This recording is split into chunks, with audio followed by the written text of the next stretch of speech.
The lady was taken aback and asked the young man to calm down since they were both not on the battlefield after all. But he only growled loudly in response. Dalen froze for a moment, unsure of what to do. Dalen was puzzled because every day she had to fight with a rabid dog. Using her magic, she thus calmed him down. A moment later, he fell on her with a crash. Dalen sighed heavily as she managed to suppress his attack this time too. She congratulated him on how he managed to calm down a few seconds faster than last time. Dalen hoped he would get off her sooner rather than later. But before this could happen, she pushed him away herself. The lady sighed heavily as she knew that it had all started again. She looked at him intently as he looked at her with puppy dog eyes. Dalen knew he couldn't just say what he wanted, so she wondered what he wanted this time. He muttered quietly that she should be next to him. A moment later, he pulled her closer to him and told her that she needed to stay close. He didn't speak until she asked, but she knew that it was precisely because of this desire that they couldn't get closer. The priestess sighed heavily, as she was wondering when the public appearance would take place. Patting him on the back, she said that she would be by his side. She was in shock because she didn't understand why her life had suddenly become like this. Some time ago, she was entrusted with a difficult mission. Dalen knew that holiness was the highest clerical rank in the church where she served. The hierarchy of the clergy of the Church of Rockley is very simple. 7 sons of God, the higher clergy.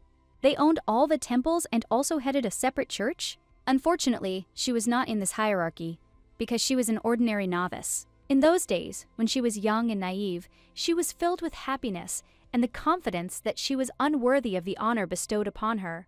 But the longer she served at the temple, the more problems appeared, and each day became more and more painful. Unfortunately, she did not have rich parents, and for 7 years she worked herself to the bone. Dalen knew that if she had refused the offer then, she would have avoided the problems. She was puzzled, since she was simply unlucky enough to be born poor. The higher one in the temple gave her a hard job. Dalen was puzzled, because she had a hard time. She smiled and asked if he needed any help. Unfortunately, she had no patrons, and she was given dirty work. Even if she tried to get promoted, she still had no chance. He smiled and said that she would help him if she completed a small task. Dalen was furious because she didn't know what kind of nasty job he was going to dump on her. He smiled and said that all she needed was to help a young gentleman who was suffering from the severe consequences of the war to join the society. She froze in shock as she knew it was very difficult. Dalen was furious because she hated him, knew nothing about battles and wars, and was afraid of blood. She wished she could tell him that, but it wasn't that simple. He said with a smile that she had been on the battlefield before, so she should have gotten used to it. She said that even if she went now, it was not just about treating the patient. Only those who had been to war knew how it poisoned a person. Simple church servants healed the body and soul of wounded soldiers, but they treated them only until they were able to go into battle again. No one thought about them. She understood that there were not enough people, and if she sent an experienced novice, it meant the situation was quite serious. Dalen understood that there was no way to be saved, and if she failed, all that would remain for her was to die ingloriously. He smiled and said that she needed to give a helping hand to someone who desperately needed it. She said that she could have died. The priest smiled and said that God would grant her endless bliss. In translation, he said that he didn't care whether she died or not. She knew that many years ago she would have agreed without hesitation. Dalen asked what if it got so bad that she wanted to die. In translation, she asked what she would get in return, because no matter what favorable conditions he offered, she did not want to agree. He smiled, but inside he was burning with rage, since she had not learned humility. They looked at each other intently, smiling sweetly. Dalen smiled as she didn't mind at all, just leaving the temple silently. The novices themselves were forbidden to accept money. Such were the rules. No matter how hard she tried to get richer, she didn't become richer. Since she grew up in the temple, so she thought that this was how it should be, she was grateful for the warmth and food. But after the novice had been exposed to danger many times on the battlefield, her view of the world changed dramatically. Dalen knew that if she lived her life for a day, working in vain to get by, and then dissolved into nothingness like a grain of sand, not a single living soul would appreciate her efforts. They were born alone and died alone, so now she didn't want to let herself be fooled. He sighed heavily and said that he had watched her for a very long time and knew that she was very talented. He smiled and said that if everything went smoothly this time, then even the highest clergy would certainly recognize her merits. She froze for a moment as she felt her promotion in the air. If everything worked out, then she should have earned a place in the highest hierarchy. She understood that she agreed to such conditions. With a joyful smile, she said that God was leading her and she would go anywhere if that was his command. With a joyful smile, she asked for permission to begin performing her duties as soon as possible. The priest smiled and said that when he heard her words, he knew she could handle it. He said that she must go immediately and follow the young people's instructions. He said with a wicked smile that the young master who needed her help was the war-winning hero from the 8th Berserker Squad. Daylin froze in shock as she had not expected this, knowing that this was a man who indiscriminately killed both enemies and friends. The priest smiled and said that he had forgotten to tell her that she must act alone. He smiled and asked her to leave quickly and wished her luck. He said with a smile that he hoped to see her alive and well. She was shocked because after his words, she just wanted to quit her job and leave. It so happened that on that day, she suddenly fell into a trap and had to go to a magnificent estate. But in the beautiful building, a very serious problem awaited her. Unfortunately, she realized that the problem was of enormous proportions and that she could not simply deal with it.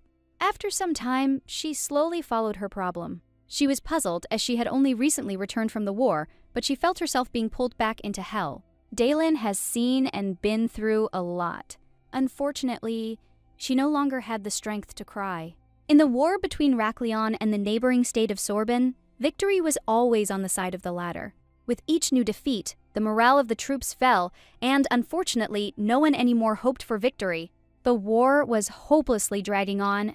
Until the moment they appeared, no one knew who they were or where they came from, because there were only a few selected fighters, who fought like madmen. They had monstrous strength, and due to such strength, they turned the tide of the war. They appeared very unexpectedly, and won the battle, and later disappeared without a trace. The allies called them saviors, and the enemies, demons. She was very grateful to them, and she wanted the bloody war to end sooner. Even if one of her own was hurt, she didn't care. But in one moment, everything changed. Of course, they were cruel in battle, but only because of this they were called animals. But still, thanks to them, they quickly won. The Emperor's second son, the former commander-in-chief, became a hero, and the detachment's existence was consigned to oblivion. Daylin knew that as soon as the war ended, the squad disappeared and their existence was forgotten. The church was ordered to reward them with titles and lands, and not to hide them, but to treat them and prepare them to become knights. The priestess understood that in order to stop one such warrior, 10 knights would be needed. Daylin was furious because she agreed because she was promised a good reward. The young man looked intently at the priestess and said with a smile that they would arrive at the place soon. He thanked her again for agreeing to come. She smiled and said that she was following God's will. Lauren Truck, third son of House Truck staff, army officer. A very capable man. But after the war, he was left without work, so now he has been given the role of the one who will solve the squad's problems. He said with a smile that even if it was God's will, it was not an easy decision. She said that she would try her best. He smiled and said that he believed in her, and also said that from now on she would have to cope with everything alone. He handed her a small whistle with a smile and asked her to keep it with her. She looked at him in surprise, but he said that it was just a precaution and she should use it in case of danger. He also said that with his help she could calm down their enraged friends. She sighed heavily and thanked him for this gift, which she accepted with joy. Lauren said with a smile that they had arrived at the place. He looked at her intently and, smiling, said that she would live in this mansion. He also talked about how the maids would arrive, how the cleaning would be done, and how the groceries would be delivered. And he also talked about security. She didn't know how the guards could help her. He smiled and said that they could either remove the body or die with her for company. Daylin was shocked and asked if she could leave for the night too. He smiled and said that it was impossible, but since she was already there, he was leaving. The security guards surrounded her with a smile and asked her to help with her luggage. She was in shock as she understood that life is pain. A moment later, they did not say where the young man was and wished her luck. She sighed heavily and, looking around, walked inside. She noticed that there was no one inside. She imagined that as soon as she entered, a wild animal would immediately pounce on her. She noticed that there was no wild animal and the mansion was excellent. Daylin walked slowly and quietly into the room. She looked at her new room with a joyful smile as she saw that it was luxurious, like the whole house. Before this, she lived in tiny closets, and her room resembled a coffin. She thought that she would live in a terrible kennel as a mad dog, but the room was very luxurious, which made her immensely happy. Daylin, with a joyful smile, she ran to meet her destiny. She danced and rejoiced because she knew that life is beautiful. Overjoyed, she opened the door and walked into the room with Pesmia. But a moment later, she stood frozen in place. At the same time, The young man gave her a fierce and menacing look. She froze in shock, and all her joy disappeared somewhere. A moment later, she looked at the young man with a glare and a frown. Daylin knew she had to remain calm, because when someone encountered a wild animal, they couldn't show their fear. With a heavy sigh, she greeted the lost soul, but at that very moment, the young man attacked her with fury. She realized that he didn't like the phrase, it was too dazzling. Looking at the young man, she could not understand whether he was sensible or not. She knew that if the muscle mass attacked her, she would be dead for sure, but she also noticed that he had stopped growling. Daylin knew she needed to try to talk to him, because she needed to understand how sane he was. But before he could even get the word out, she saw him pounce on her. The priest was in shock, as she did not expect everything to happen so quickly. But at that very moment, she took advantage of her recent gift. The young man screamed in pain as he was bound by magic. She whistled without stopping, and the young man fell to the ground with a crash. After a few seconds, she finally opened her eyes. She froze for a moment when she saw that he was simply lying on the ground. Daylin was in shock and didn't understand what had happened. She didn't understand what she had done. For a moment it seemed to her that he was not breathing, but she still hoped that he was not dead and tried to wake him up. Daylin pulled away from him as she realized she was sitting next to the man who had almost killed her. But after a few minutes, she plucked up her courage and approached him.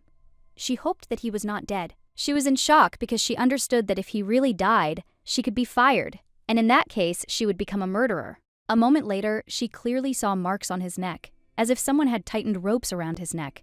She knew they weren't there before. Daylin was taken aback because she realized that it was all because of the whistle. She saw that he fell unconscious but did not squeak. Daylin sighed heavily because he looked so creepy, so she decided not to use the whistle anymore. She didn't know what to do, so she decided to make him more comfortable. It seemed to her that because of the strong muscles in his back, his head was floating in the air. She decided to take care of him a little and brought him a pillow so that he would be a little more comfortable. Daylin sighed heavily as she saw that he hadn't even moved. But she understood that if he was snoring, it meant he was alive, so she wanted to rest a little until he woke up. But after a few seconds, she saw a fresh wound. Daylin was shocked because she was again meddling in things that weren't her business by being too kind. She understood that she simply had no way out, and so she decided to help him. Daylin climbed on top of the young man and unbuttoned his shirt. She was momentarily taken aback by the beautiful sight. She wondered if the body was a murder weapon or a washboard, but she didn't understand why there was no living spot on it. She hoped that he would keep his mouth shut and not blab about her stupidity, so she used her power on the young man. As a child, she noticed that her gift was special. She understood that there was no one to protect her, and if someone found out about her outstanding abilities, they would start using her, so she carefully hid her gift. It would have taken an ordinary church minister half a day to heal such wounds, but she did it all in a matter of minutes. Looking at the young man, she wondered how he had been eating all this time. A moment later, the young man opened his eyes wide as he woke up from everything that had happened. The young people froze for a moment in surprise, but at that very moment, he suddenly rose up. Unfortunately, he miscalculated the strength of his lift and dealt a strong blow to the priest. She sighed heavily, but a moment later she shouted that she had done nothing of the sort. Daylin was furious and screamed that she only took off her clothes to heal him, so he shouldn't look at her like that. She was furious and screamed at him to stop making that face immediately, as if he had lost something. She was glad that his mind had returned so much that he now felt ashamed. She sighed heavily and said that she was not finished with his treatment, so he should sit quietly. She warned that it would not hurt him. The young man froze for a moment in surprise when he saw how she used her power against him. She smiled and asked if he had relaxed. She understood that his outburst of anger was a sign of severe overexcitement. She was sure that with the help of divine power, she would be able to calm him down. She smiled and asked if he could stand her voice. He sighed heavily and said that he could. A moment later, she asked him with a smile what his name was. He replied, surprised, that his name was Kells. She said that his name was very beautiful and also asked who gave it to him. He did not know. Looking at the young man, she asked if he often lost his temper like that. She sighed heavily as she realized that he did not understand the question. A few seconds later, her stomach began to rumble, and she became wary as she realized he didn't like the sound. She smiled and said that she seemed a little hungry. Daylin said with a smile that the train would go so that her stomach wouldn't growl. She smiled and asked if he wanted anything, as she could bring food and they could have dinner together. He said in surprise that he would like to have dinner. She suggested that he sit on the sofa while she brought everything. A moment later, the young man obediently walked towards the sofa. She looked at him with a smile, because it turned out better than she thought. When she left the room, she smelled a pleasant aroma and thought that someone had cooked them dinner. At that moment, unfortunately, she still did not know what awaited her. The young lady smiled and said that she had been informed that the priestess had arrived at the mansion and that she must have met him now. Looking at her son, she said that he seemed to be really looking forward to the meeting. She knew that her son wanted to know what kind of hero the squad would become. But after a while, the young lady froze in shock and trembled with fear. She was shocked and, looking at the young man, wondered how great the malice that surrounded him was. Daylin rushed to her new acquaintance in a hurry, as she saw a lot of blood on him. She screamed that she would remove the poison right now, but she had never done anything like that before. She was taken aback and breathed a sigh of relief, since it was just juice, and she thought that someone had poisoned it. She smiled and asked for forgiveness because she was scared. But she froze when she saw his angry and bestial gaze. She understood that he was going to kill her. She was in shock because she understood that this time she would die for real. She was trembling with fear and praying to God. She was shocked because she knew she couldn't just die since she hadn't used all her money, but he just looked at her intently and started talking about poison. Daylin looked at him in surprise, not understanding what he was talking about. He looked at her coldly and said angrily that all food is poison. Daylin asked Kels if he was okay. She didn't understand how he knew about the poison. Kels said it was the taste. Daylin breathed a sigh of relief as she was unable to eat a single bite because he started devouring the food. She was puzzled as she realized that he ate like an animal. She sighed heavily and asked if there was nothing she could eat. He quickly replied that there was nothing edible for her. Daylin was puzzled because she knew she had many options for death. Daylin, for her part, knew she needed to stay calm because as long as she remained alert, she could survive. Daylin looked at the gentleman intently and said with a smile that he should trust her. She looked at him with a mischievous smile and said that she would show him something. He looked at her in bewilderment as she ran away in a hurry. Kels froze and looked after the young lady with bewilderment. At the same time, Daylin ran into the kitchen and looked closely at the food. She understood that there was definitely no poison in the carrots, potatoes, and flour. The knight told the lady that he had brought what she had asked for, but he also asked if it was really enough, as there were no seasonings. He said that he had also contacted the Lord and that he would appear soon. She smiled and thanked him. Daylin sighed heavily, as she didn't know if there was anything she could do at all. She wondered when the last time you tried cooking was. After all, her only experience was helping around the house before she joined the temple. All she knew was that vegetables needed to be washed and soup needed to be stirred. She understood that no matter how much she screwed up, all the ingredients would still turn into delicious soup. She looked at the products with joy, as she wanted to get to work immediately. With lightning speed, the young lady directed her sharp knife towards the food. Sometime later, the Lord of the Gate ran into the kitchen with rapiers and asked the priestess what had happened. He was furious and asked if someone had killed someone or if someone was on the brink of life and death again. Daylin told the Lord to speak more quietly because Mr. Mad Dog was in a bad mood because he had not eaten. She said she needed to discuss something, and he also came even quickly. Lord said that he was worried that something from the above had happened. She said that she would not have called him and would have just run away, but now she wanted to see him for another reason. A moment later, she turned around and went to the stove, realizing that something had burned. Lauren looked at her in surprise, not understanding what she was up to. He smiled and asked if she was into cursing. She sighed heavily and said that she wasn't, and it was just dinner. He smiled and said he was mistaken because it was too small and cute to be just dinner. She said it was better than poison in food. She also said that the gentleman had caught the bird for her. Lauren looked at her in surprise and asked what she was talking about. She smiled and said that she tried to cook something from the ingredients that were in the kitchen. A few hours ago, she was slowly walking towards the young master. She was worried because she had been preparing the soup for too long, and she suggested that the young gentleman might have gone crazy from the city. She understood that it was a miracle that he was calm all the time. Daylin smiled and told the gentleman that she had tried boiling the tooth, but she wasn't sure he would like it. Daylin froze for a moment, looking at the young man who held the candlestick in his hand. Daylin froze and stared at him for a moment, guessing that he looked like a noble gentleman. She knew he looked good even in his shabby state. She understood that he was about to make his debut, and therefore he had to control his rage. But with the speed of lightning, he turned and threw the candlestick at a dove that was flying past. The dove flew to the ground with a crash. He turned around and, looking at his companion, said that it was food. She froze in shock as she knew he was very amazing, but also aggressive at the same time. She said she thought he wanted meat, so she cooked it again and the Lord smiled and said they seemed to be getting along very well. The Lord said that the young man would eventually become a noble gentleman, and he waited very hard until the new day. She was puzzled, knowing he had left his conscience at home, but he smiled and said that the right balance between life and work was very important to him. She envied him and said that he should let her know when his conscience returned. The Lord smiled and said that she should not be upset. Since her progress so far had already impressed him, he hoped that she would live up to their expectations, as he understood that there would be no problems when Charlotte came to visit. She looked at him in surprise and asked who would be coming and for what visit. The Lord smiled and said that he seemed to have forgotten to tell her about it. Sebien would soon be coming to visit them. He said with a joyful smile that they were very interested in the young gentleman.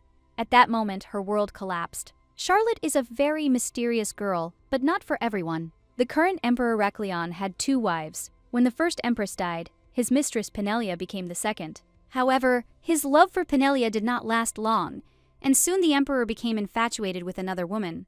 It was the beautiful Charlotte. The emperor treasured her so much that even though the current empress is still alive, the people nicknamed Charlotte the Third Empress. It is well known that the emperor favored Charlotte and her son Sebien. Daylin could already imagine herself and her son coming to visit the mad dog. She was in shock because she understood that she could not avoid the worst. She was shocked and did not understand how this was possible. Daylin was furious because she knew that if anything went wrong, she would be held responsible and executed. The Lord asked her to calm down, as he knew that the emperor valued them highly and they would arrive prepared. Daylin, she sighed heavily and said she would be concerned, but that wasn't the point. He smiled and said that, unfortunately, he couldn't protect her from the poisonous goo she had just made. He looked at her in surprise and asked if she was really going to force the young man to eat such soup. She said that the soup didn't look very good, but she couldn't force him to eat the poisoned food because all the dishes that were served had poison in them. He said that such accidents were quite common. A moment later, they looked closely at the soup. The Lord was a little surprised, as the soup resembled the spawn of Satan. He picked up the pot to get rid of the dish as quickly as possible, but the lady stopped him, as she had no more food left. He was shocked, and screamed that she could easily give the young man just poison. She screamed that he didn't even try her soup, but he shouted that there were things in this world that made everything clear if you just looked at them. She screamed with tears in her eyes that he did not die even after he ate poison, and this was her first meal of the day. He shouted that she could eat the bird she had cooked. He looked at the bird in surprise and asked if it was really her divine power that raised the dead. Lauren said he would send her the groceries and the cookbook, and then they should throw out the soup. She still agreed with him. But after a few seconds, they heard a terrible roar. They froze for a moment when they saw the mad dog in all its glory. He looked at them with cold fury and said that he would like to taste his food. He shouted that they must provide him with food immediately. The young people froze for a moment. After some time, something resembling food was visible in front of him. But with the speed of lightning, he seized his food and began to eat. The young people froze in shock as he ate everything. Daylin asked with a surprised smile if her dish was already delicious. But he didn't answer and continued eating. A moment later, she looked at him in bewilderment as he held out his hand and asked for more. Daylin was taken aback and said that she would bring him everything right away. Lauren looked at the priestess with hope and faith, because he thought that the Lord was really watching over her. Lauren looked at the young man and asked what kind of poison was in the food. Kells answered with lightning speed what kind of poisons were in the food. The young lady was surprised that the young man could distinguish poisons. Lauren smiled and said that in the squad, young people can distinguish poisons. She was surprised and wondered if they were trained. She saw all his reactions. Lauren said that they were trained, of course, but some of it was from birth, but also different spells were used on them during training. She knew that all invisible forces were considered divine. They were controlled by the church. With the exception of the fighting priests, the rest could only use the powers for salvation. She was shocked because they used a spell to turn children into weapons. She asked if the church was involved in this. The Lord was taken aback, but a moment later asked if she really wanted to know. She froze, and at that very moment, the young man took the pot of food from her. She sighed heavily and said that she didn't want to know. But at the same time, the young man continued to eat with appetite. Trembling with fear, she said that she did not want to know anything like that, because the less you know, the better you sleep. Dalen Bailiff looked at the Lord and said that she was a simple novice, and she did everything she was told. He said that when the children of the squad were growing up, they did not make mistakes, and there were no losers among them. He said that there are many ways to erase a person, as if he never existed. He smiled and said he hoped everything would be okay. Taken aback, the young lady said that everything would, of course, be fine, and she would not let him down. Sometime later, the young lady also stared at the young man who was leaving the estate. She was a little puzzled by his words. Turning around, she sighed heavily, knowing it had been a very long day. After seeing a mad dog eating the food she had prepared, she decided to try it, but it turned out to be no better than poison. He gave it away in a hurry and simply ran away from them, wishing them a bon appetit. The Lord was in shock and shouted after her that he needed her healing and blessing. She sighed heavily and lay down on her bed. She assumed that her ward had most likely fallen asleep after dinner, as the house was very quiet. She knew he wasn't going to die, so she didn't need to worry, and it was time to go to bed. A moment later, she wrapped herself in a beautiful blanket and began to drift off to sleep with pleasure. Dalen knew that even though she hadn't eaten very well, she would sleep well. She hoped that tomorrow she would be able to sleep late. She told herself this without realizing that there was anyone nearby. But a moment later, she felt someone's presence and jumped up abruptly. She was shocked when she saw Mr. Mad Dog in front of her. She turned around as if she had already fallen asleep and was just dreaming about him. But after a few seconds, she finally took out a small whistle and looked intently at the young man. At the same time, he growled at her fiercely and loudly. Dalen sighed as she realized that the whistle had worked and he had actually been afraid of it. She hoped that she would not have to use it. Looking at the young man, she asked us if something had happened. He didn't answer her, and she realized that he was simply holding back because he saw the whistle. Looking at the priestess, he said very loudly. She asked in surprise what he was talking about.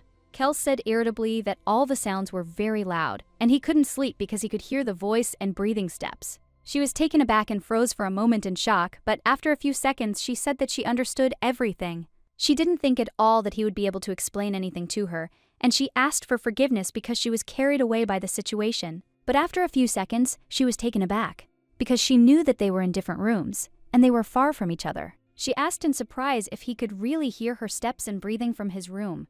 He said that it was true and that she was very loud. She was taken aback as she remembered what the Lord had told her. She knew he was sensitive, but this was going beyond all bounds. She knew that if she told him to go to his room and sleep, he wouldn't do it. Looking at the young man, I realized that he would not do it. A moment later, she said that she couldn't sleep either, so they could just talk. Dalen asked the young man to sit down as she wanted to make him some tea. She pushed back her chair and looked at him intently as he walked leisurely toward the table. Dalen looked at the young man in surprise as he sat up straight and looked like a museum exhibit. Dalen noticed that there was some tea left that she had brewed earlier, but it had cooled down quite a bit. She sighed heavily and said that it didn't bother her at all. She slowly handed him a small teapot and asked him not to be surprised. A moment later, the teapot began to shine dazzlingly, and the young man looked at the teapot in surprise. He asked if she was a battle priest, and Dalen gasped and said she wasn't. Priests were divided into several types. Ordinary priests entered the priesthood after completing theological training. Natural-born priests were born with their divine power. They were found and made priests. War priests had special divine abilities and participated in battles. Usually, divine power is the power of healing, but sometimes it could manifest as telekinesis or the power of fire. Dalen smiled and said that she didn't want to die early, so she asked him to keep this secret. She didn't think he would tell anyone, but by sharing the secret, she could establish some kind of connection with him. A moment later, the young man drank the tea with lightning speed. She was shocked, and at that very moment, she started shooting him, just like he got burned. Dalen sighed heavily and asked the young man to take his time and drink slowly. She smiled and said that this way he should enjoy the smell and taste of the tea while he drank it. Dalen was an ordinary novice until one day her divine powers manifested, but this led to an increased workload. So she doubted that her life would be better if she told about her special power. She looked closely at the young man as she knew that he had gone through training and risked his life to participate in the war. She froze in embarrassment as she realized that he was left with only a sexy body. She was taken aback and decided to throw all thoughts away. Dalen smiled and said that it was okay. She was just lost in thought because it was dark, and she decided to light a candle. She was puzzled and decided that perhaps she shouldn't have lit the fire since he was so sensitive. Dalen asked if she should blow out the candle, but he didn't answer. Kels, in turn, sipped his tea in silence. She noticed that he seemed more relaxed now, so she asked if he was feeling better. He said he relaxed a little, and she felt relieved, and also asked if he heard any other sounds besides her voice. A moment later, he listed to her all the birds on the street, and what each one did, about the mice, about the guard's shift changes. She was in shock, but he said he was just practicing. Dalen was puzzled, as she knew he might go crazy if he heard everything. Daylin looked at the young man closely, as she understood why he was so angry with her. She knew he might feel better if she covered his ears. Daylin slowly reached out to the young man, but saw his anger. Daylin sighed heavily as she realized she was very tired and had been thinking about something else. She said with a smile that it must be very hard for him, so she could help him. He looked at her in bewilderment, but she realized that there had to be a way to help him, and so she decided to do everything in her power. She asked how he usually spends his time. Kel said that he trains, and also sleeps, and also eats. The next morning, the young lady woke up and was not in the best shape. Last night he calmed down after they talked a little. She signed him with divine power and sent him back to bed. Daylin was puzzled because she hadn't been able to sleep at all since he left. She understood that it was simply impossible to fall asleep, since he could hear her every breath. At first she was worried about being almost poisoned, and now she had to worry about not breathing too loudly in her sleep. A moment later she closed her mouth, for she knew that he was also awake, and that, driven mad by the sounds, he might come running to her. She sighed heavily, knowing she should just go and quietly make breakfast. But a moment later, she was taken aback, as she heard young people outside the window who were behaving very loudly. They happily discussed who lived in the big house that was deep in the forest. They thought that some sick lady or bastard lived in the house. She was shocked, and didn't know what to do because she knew they were being very loud. They knew they had to be careful in places where such secrets were kept. The man looked at his friend and asked if he had heard the crackling sound of some animal nearby. At that moment, Kells flew at the men, looking at them with fury. Some time ago, the men walked carefree along the path, intending to deliver groceries. To their regret, they ignored the words of their employer and went happily and had fun. She understood that the unhappy fate of immature workers awaited them. At that moment, a black shadow hung over them, and at that very moment the young lady threw herself out of the window in order to stop the young gentleman and save the workers. She was in shock because she didn't understand why she jumped out of the window. After all, she could have simply blown the whistle in her room and thus stopped him. As this thought crossed her mind, she clearly saw him running towards her. At that very moment, he managed to catch her. Unfortunately, the young lady Jay fell with a crash on the young gentleman. The men were shocked. They didn't understand why she suddenly jumped out of the window, because they knew that it was very dangerous. But she only looked at them with fury. A moment later, she jumped up and asked if they had forgotten everything they had been warned about. She screamed at them to run away right now. They looked at her in bewilderment and said that they had come simply to drop off the boxes and that this was their job. She screamed furiously that she was saying this for their own good, so they should just run away. She screamed that if they didn't want to lose their lives now, they had to leave immediately. The men stopped when they saw the young man. They were taken aback because he looked at them very angrily and aggressively. But at that very moment, they, with the speed of lightning, ran away as they realized at the cost of their lives. A few seconds later, they were sitting in complete silence on the ground. Daylin sighed heavily as she was glad that they had listened to her and left. But a moment later, she was taken aback as she realized that the mad dog was sitting next to her. Daylin smiled and thanked the gentleman for being able to save her. But in turn, he looked at her with fury and growled. He wanted to go to the men and deal with them, but she caught him and asked him to calm down. She was shocked because he didn't hear her and wondered if she should use the whistle. But a moment later, she froze and looked intently at the young gentleman as her heart was ready to jump out of her chest. She stared at his beautiful body, but she noticed that he was worried and, therefore, slowly pulled away from him. Daylin looked at the gentleman and said that everything was fine and that they had just brought the groceries. She said that they were safe because the men had already left. Daylin noticed that he was calming down and her words were helping, so she asked if he wanted to go to my room and rest. She knew he would have been dead by now if he hadn't reacted immediately when he sensed danger. She knew that was the only way he was still alive. Daylin looked at him with a tender smile, as she understood that her task was to teach him to live in peacetime. She wanted to treat him like a normal person to help him become one. Daylin said with a smile that he did a great job of holding himself back. In any case, she was very glad that she dealt with this situation, as she reacted to something like this very quickly. But at the same time, they slowly approached the door, and she noticed how the guard sighed heavily and yawned. They had just started work, but were puzzled because they had overslept. Daylin looked at the men closely and called out to them. She smiled and said that they must have slept well. Daylin looked at the men, explained what had happened, and received their sincere apologies. Sometime later, they came to the young master's room. Daylin, with a smile, asked him to lie down on the bed. Kells, in turn, looked intently at the girl with bewilderment on his face. She looked at him, puzzled, as she saw that he simply froze in place. A few seconds later, she approached him and slowly led him to the sleeping place. A few seconds later, she put him to bed and was glad that he obediently lay down in bed. She smiled and said that today she would be treating him in the back, so he should turn over. She realized that she needed to use more gestures. A moment later, he said coldly that he was uncomfortable. She looked at him in surprise and asked what he was saying. After a few seconds, she gently turned his head and said with a smile that it would be more comfortable for him. But he sighed heavily and said that he was uncomfortable. She was surprised and, turning him around, asked if he was comfortable. He sighed heavily and said that the floor was comfortable. Dalen asked with a smile if he wasn't used to a soft bed. She said it was because he hadn't slept on it much, and he would be much more comfortable if he just got used to it. Dalen looked at the young man closely and said that this was not a battlefield at all, and he did not need to be on guard all the time.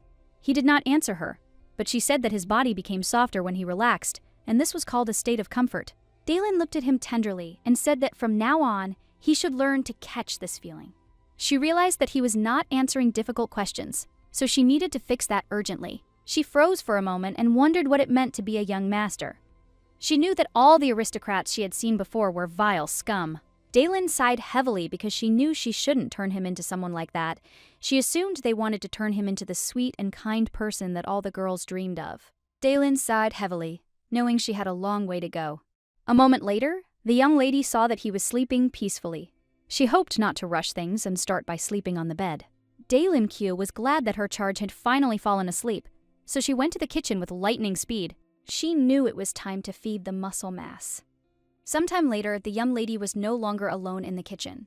She looked at her new friend with a smile and said that they could start cooking. She had not expected him to wake up so quickly. She brought him into the kitchen so that he could see if there was any poison in the food, and she also noticed that he was in a good mood after his morning sleep and treatment. She was even a little ashamed to use him as a bloodhound because she needed to make an aristocrat out of him, but she wanted to use every opportunity to survive.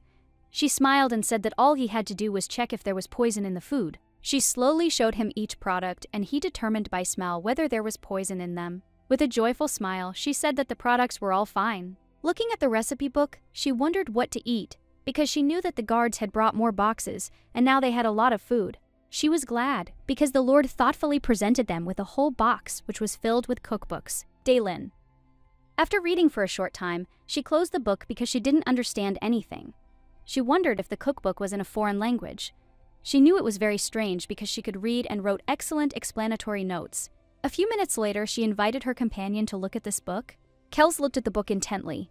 She wondered if he had actually understood the dash as he was focused on looking at the book. She smiled and asked if he was curious and also asked if he wanted to see what was inside. But a moment later he, like the bloodhound, said that there was no poison. She sighed heavily as she realized that he was just doing his job.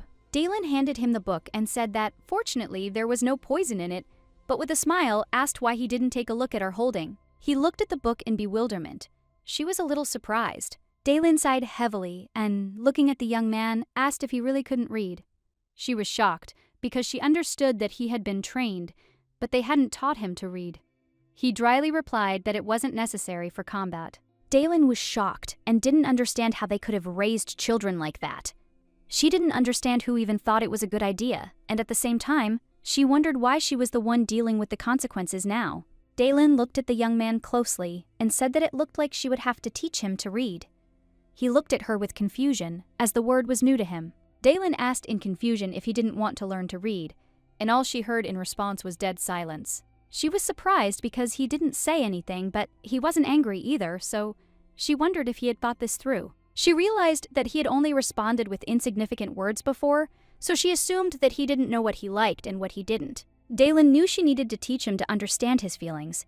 In addition to reading and sleeping on the bed, she smiled and said that all noble aristocrats could read, so he should learn too. Dalen sighed heavily and said that he couldn't become a master if he died of hunger, so now she needed to feed him. A moment later, she asked him to start by cutting the onion and carrot into small pieces. She glanced sideways at the young man and asked if he knew what that meant. He dryly replied that he did. She looked at him in surprise, but a moment later said with a smile that it made sense since he had been trained to butcher people. She smiled and asked if he wanted to try. Kells looked closely at the food but said nothing. With lightning speed, he took the knife in his hands and looked at it intently. At the same time, The young lady looked at him dumbfounded, as she was a little scared. She was trembling with fear as she had completely forgotten that the man was himself a man of weapons. She was in shock, as she had told him that this was not a battlefield, but she herself had given him a knife in his hands. She knew she needed to last longer, so she needed to prepare to run. She clearly understood that life was more valuable to her. A moment later, he glared at the vegetables. But after a few seconds, he moved on to chopping vegetables. The young lady, in turn, looked at the young man with admiration and wondered if this was really art on his part. She felt like she caught a glimpse of technology that had not yet come into this world. She felt like she saw the human future. She realized that not everyone can cut into small pieces.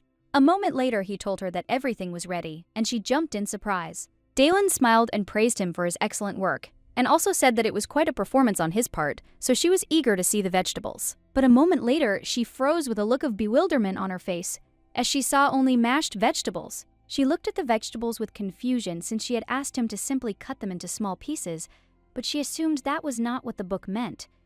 She sighed heavily and asked where he had used his skills before. He said that he did everything right, as he used his skills to capture and torture his enemies. The young lady stood there for a moment, looking at the young man in bewilderment. She was not glad that she had already asked such a question. But in turn, she prayed for the onions and carrots, since they left this world too late. Dalen knew it was best for her not to think about things like that, so she just wanted to focus on feeding herself and the young man, so she didn't want to worry about anything else. She said with a smile that next he should cut the meat and add oil to the pan. She clearly understood that she just needed to get through the day. Sometime later, they looked with admiration at their first dish. She was happy because the dish looked very appetizing and had a pleasant aroma. She was delighted because she had not smelled anything like it for a long time. Dalen looked at the young man with a smile because she understood that everything worked out because he helped her. She could not have imagined before that the kitchen would require so much dexterity, endurance, and strength. Dalen looked at the young man tenderly and called him. She smiled and asked what he thought about the cooking. She wanted to know if he liked it. He thought for a moment and said that it was not difficult. She smiled and asked if he was having fun. He looked at her in bewilderment because he didn't understand what she was talking about. Dalen V sighed heavily as she was puzzled, because she did not know how to explain the meaning of the word fun. She asked if he enjoyed the process of cooking itself, although she realized that she told him and he did everything, and most likely he did not enjoy it. She smiled and asked if he wanted to help her cook in the kitchen again in the future. He looked at her with bewilderment and asked if he really needed to do things like that again. Dalen smiled and said that if he wanted to, he could do it, but if not, he didn't need to. She smiled and said that he shouldn't force himself to do things like that, and perhaps she would become a better cook with practice. He looked at her intently and said he wanted to do it again. She smiled a puzzled smile and said that she would look forward to his next dish. She knew that he had genuinely said that he liked it, but for some reason she was upset. Dalen smiled and thanked him for his help and said that he would set the table for us, and so he should bring their dish. The dish was delicious, despite a slightly bitter aftertaste. Sometime later, Dalen talked to Kelsian and asked him what he liked and what he didn't like, naming different objects. After a few minutes, she looked at him intently and asked if he liked her. Kels froze for a moment and stared at the young lady. After a few seconds, he sighed heavily and rudely told her that he didn't like her. She was furious and understood that he was just a rude dog. She was shocked and knew he was just hopeless. She didn't understand how he could respond so quickly without thinking. She knew that even dogs showed their love to those who cared for them. She was shocked and asked her charge why she was eating. Kels looked at her coldly and said that she was noisy. She looked at him in bewilderment, as she had not expected to hear anything like that. But a moment later she looked away from him, as she realized that it was no wonder he thought she was noisy. Dalen had nearly died several times in her sleep because she snored and ground her teeth every night. She was furious because she knew she couldn't do anything about it because she was sleeping restlessly due to fatigue. Dalen screamed that she hadn't been snoring or grinding her teeth much lately. He sighed heavily and said that she was still noisy. Dalen was puzzled, as she understood that the young man was a fairly quick learner, but she still hadn't thought about what to do with his increased sensitivity. Dalen was well aware that he looked ready to make his debut in high society, judging by the way he cut his steak alone. She understood that the fact that he had learned to tolerate sounds more easily did not mean that they did not irritate him. She knew that he could hardly stand the sounds that she made alone in a quiet place. She understood that he would not have been able to stand a banquet. Dalen was in shock. She didn't understand how her breathing could bother him. She screamed that she was not his enemy, and he should understand this, because she did not walk around with a knife in her bosom and did not try to cut his throat. But he kept saying that she was noisy. She screamed that she needed to breathe to live. Daylin froze for a moment as she saw that his gaze spoke volumes about what he thought of her. Daylin asked him if he liked cats. Kel said he didn't like them. She listed puppies, birds, pigs, cows, but he kept saying he didn't like them. She looked at him in surprise and asked if he really hated all animals. Kels thought for a moment, and after a few seconds, he said that he didn't like them all. The young lady was puzzled. She sighed heavily because he did not love anything and this annoyed her very much, so she said that from now on she would not breathe. She understood perfectly well that someday she would wait until he said that he liked her. Kels, in turn, glanced sideways out the window. A few seconds later, he caught a small leaf that fell towards them through the window. Lady smiled and said that it was a leaf, and also asked if he would fight with the leaf. It sighed heavily and looked intently into the distance. He looked at her, but a moment later he looked away, as his heart was beating very hard. Daylin looked closely at the young man and asked if he remembered what to do to calm down. He sighed heavily and thought about the little leaf. Daylin, looking into the distance, said that the young man was now calming down faster, and she called him a good boy. But he, in turn, sat quietly in one place without flinching or uttering a word.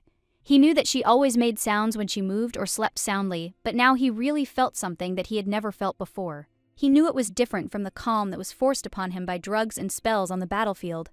Kels knew it was nothing like having everything taken from him and thrown into an endless void. Kels knew he didn't need to get rid of the sounds because they weren't threatening him at all. He looked closely at the small bird outside the window. He sighed heavily as he clearly felt peace, and he liked it very much. Daylin was very angry and confused because she had been sitting in one place for a long time without making a sound, and she had lost track of time. Unfortunately, her legs were numb. She was confused because she did not understand why she was sitting on her knees at all. Daylin decided that if she served him as a maid, he would behave more noble, that in this case, he would gradually get used to giving orders and demanding respectful treatment. But she still froze in place, because she did not understand why she had to be a maid. Daylin knew that noble society was based on hierarchy, and she was, after all, the daughter of a baron. She was furious, because she knew that the young man was not a nobleman at all. Daylin sighed heavily, and told the young man that she actually came from a noble family. He looked at her in confusion, as he did not understand what she was talking about. She suddenly shouted out loud that she didn't need to speak to him respectfully. He looked at her intently and agreed frankly. She looked at him in surprise, as she had not expected this. Daylin asked, puzzled, if he really didn't mind. Daylin looked at the young man closely and said that his expression said she didn't need to ask again. She looked at him happily and said that from now on she would speak to him informally. They stared at each other for a moment without saying a word. Daylin was taken aback as she realized that it was more awkward than she thought. She sighed heavily as she didn't know what to say at all. Daylin knew how to address the young man, wondering if she should stop calling him Mr. Kells. She stared at him for a moment, going over different options in her head. She knew that simply calling him by his name would be the best option. A few seconds later, she called his name with a joyful smile. He froze in shock on the spot, as he was very angry, so he looked at her sullenly. Daylin looked at the young man in confusion, as his reaction was completely different. She was shocked, as he had previously said, that he did not mind her speaking to him informally. Daylin thanked the knights for their work. The knight said with a smile that they were just doing their job and delivering various goods. The young man looked at her closely and asked how the young gentleman the saint was taking care of was doing. They wanted to know if he was no longer having fits like he used to. They were puzzled because they knew that he had a hard time running a place like this without servants. Daylin just smiled at the young people because they thought that Kells was just an aristocrat who had nervous fits. Daylin said with a gentle smile that she would be glad if she could, as a servant of God, ease the suffering of the needy. They looked at her with admiration because they knew that she was a true saint. They looked at the young lady intently and asked her to forgive them for their insolence, but still they asked if she could give them her blessing. She looked at them in surprise, as she did not expect such a thing. A blessing is when a simple greeting is given a little added holy power. Having felt a little holy power, people did not experience any special effect. They simply became blessed. Yet people considered it a great fortune to receive a blessing. So many begged for blessings from priests on the battlefield, even when T was on the verge of exhaustion. She was already used to dealing with this in an adult manner and happily said that she would bless them. The young people looked at the young priest with admiration as they knew that she was merciful. She smiled and said she would do it for just a few silver coins. They looked at her with bewilderment as they did not expect such a thing. Daylin looked at the young people with a satisfied smile as they seemed to have such a face that they could not imagine such a thing. They were in shock as this service was paid. Daylin knew she couldn't show her weakness here.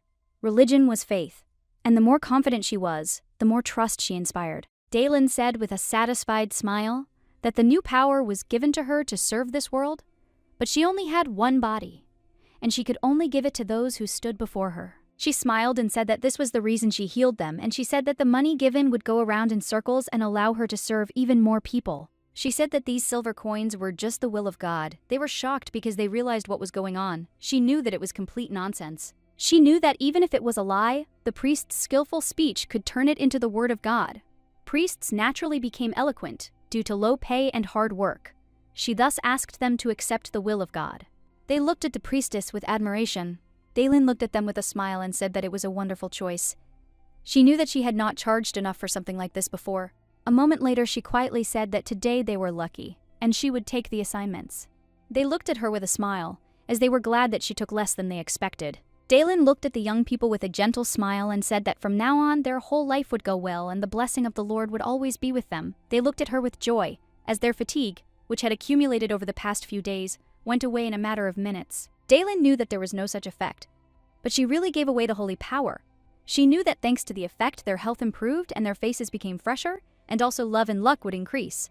She smiled and, leaving, said that it was time for her to go. They happily thanked her for this. They said that they would live without forgetting to thank God.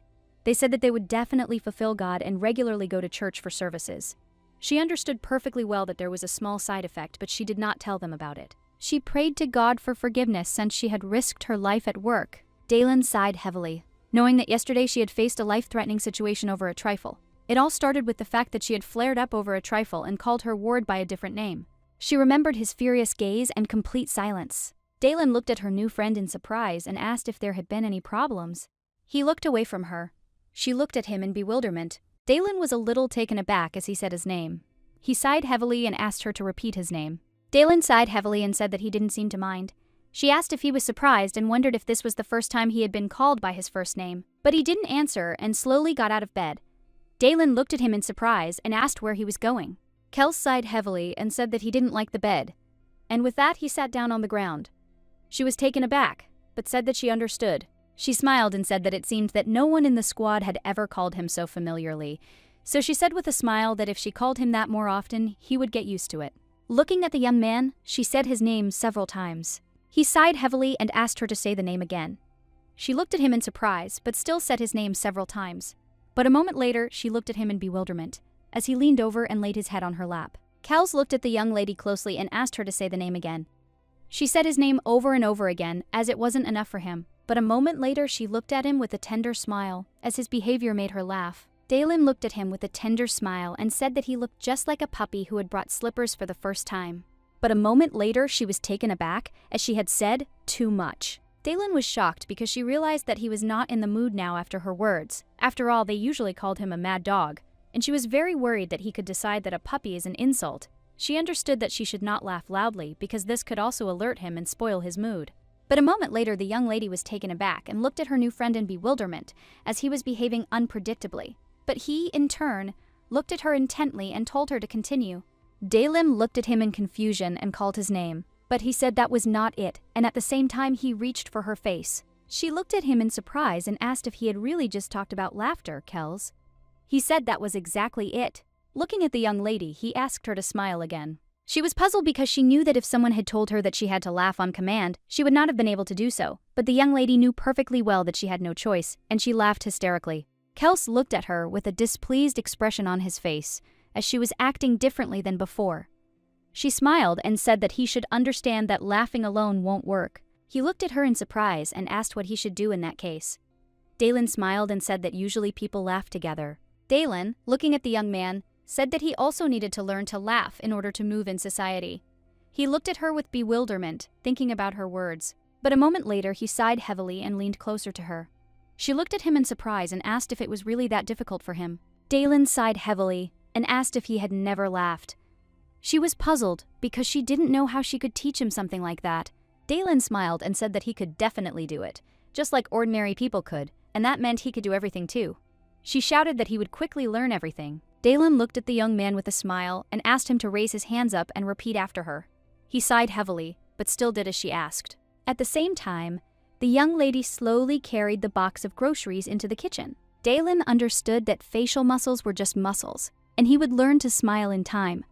But every time such incidents occurred, she thought about his past life. She was puzzled because she didn't know whether this person would be able to fit in with the people who had lived that very ordinary life. Dalen knew that she had to take him into high society at any cost. She understood that what happened to him next was none of her business. Dalen sighed heavily as she realized she needed to focus on what was in front of her eyes. A moment later, she walked into the young man's room with a cheerful smile and greeted him. She looked at him with a gentle smile and said that today they would practice smiling since they had discussed this situation yesterday. But a moment later, she was taken aback as the young man suddenly grabbed her and pulled her towards him. He looked intently into the distance and told her that they had arrived. She was in shock and did not understand what was going on and who had arrived. But a moment later, he pushed off the ground and they were flying down.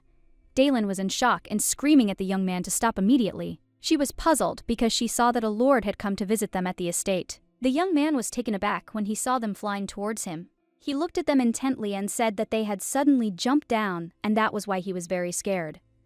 She looked at him in bewilderment and asked why he had fainted so suddenly. He looked away from them with embarrassment and said that if he didn't do exactly that, they wouldn't pay attention to him. She was shocked and didn't understand who he was portraying now. He smiled and said that she was in demand for such scenes, and he also asked what they were doing in general. Dalen sighed heavily and looked at the Lord with confusion, since everything that happened was his fault. She turned her gaze to her ward and asked him to calm down. Dalen was very scared when the young man suddenly grabbed her, but she knew that such jumps had happened more than once. Dalen looked closely at our new friend and asked him to calm down, and also asked if he remembered what he needed to do in order to calm down faster. At the same time, the Lord looked at them with bewilderment, as he was amazed. But a moment later he shouted with a satisfied smile that it was just excellent. She sighed heavily and asked what was wrong with that. Dalen looked closely at the young man and said that next time he should somehow make his presence known, because a little more and the matter could end in bloodshed. The young man was shocked by her words. He shouted that he made his presence known and the young master should have noticed him as soon as he entered. Dalen looked at her friend in surprise and asked what had happened to him, as he had suddenly become quiet for no apparent reason. Lauren looked at them with a smile and said that the main thing was that he calmed down, but for some reason this irritated him a little. He smiled and said that the Holy Father had already gotten used to it. She looked at him in surprise, but was glad, as she was pleased to hear confirmation of her suspicions from others. She looked at him intently and asked if he really thought that. He smiled and said that of course it was obvious how hard she had worked all this time. She was shocked and screamed that she really put all her soul and all her strength into it. He smiled and said that he understood her. Dalen screamed that she had poured invaluable and unique, sincere efforts into this work. The Lord looked at her intently and said that of course he promised a reward for her such services. She smiled and said that she was only following the teaching. Dalen looked at the young man with bewilderment and asked what brought him to them so early in the morning. He looked at her with a smile and said that he had only come to them to give her a book. He brought her the basics of etiquette for receiving the imperial family, which they had to learn in just one day. Dalen was a little puzzled when she saw this book. Dalen looked at the young man intently and said that it was just a terrible title and she had a bad feeling about it after she saw the book. He looked at her with a smile and asked what kind of bad feeling she was talking about. He said that these were simply wonderful events. Lauren looked at the young lady with a joyful smile and said that finally tomorrow the prince and Madame Charlotte would come to them. The young lady froze in shock when she heard such information. She was shocked by everything she heard and screamed that this was simply not real. She hoped that he was just lying to her. But in turn, the young man looked at her with a satisfied smile and said that if they tried really hard, they would succeed. She was shocked because she understood that even if he said such words, it was the decision of the imperial family, and they could not refuse. Dalen fell to the ground in exhaustion. She understood that this was simply truly impossible. He smiled and said that she shouldn't try so hard, because everything would be fine. But in turn, the young man looked at them intently, but said nothing to them. Dalen was puzzled because they barely returned from the battlefield alive. She understood that they could have been executed just because they did not please the imperial family. She sighed heavily because she knew that even dead they would regret it. The young man sighed heavily and said that life is always at stake. She looked at him in bewilderment as she could not believe what he said. Dalen, looking at her friend, realized that a person's instinct is to protect their life and what is dear to them. She was shocked and did not understand what kind of training one needs to undergo in order to say such things. She did not understand how she could raise him. Dalen looked at the young man intently and asked how many lives he had.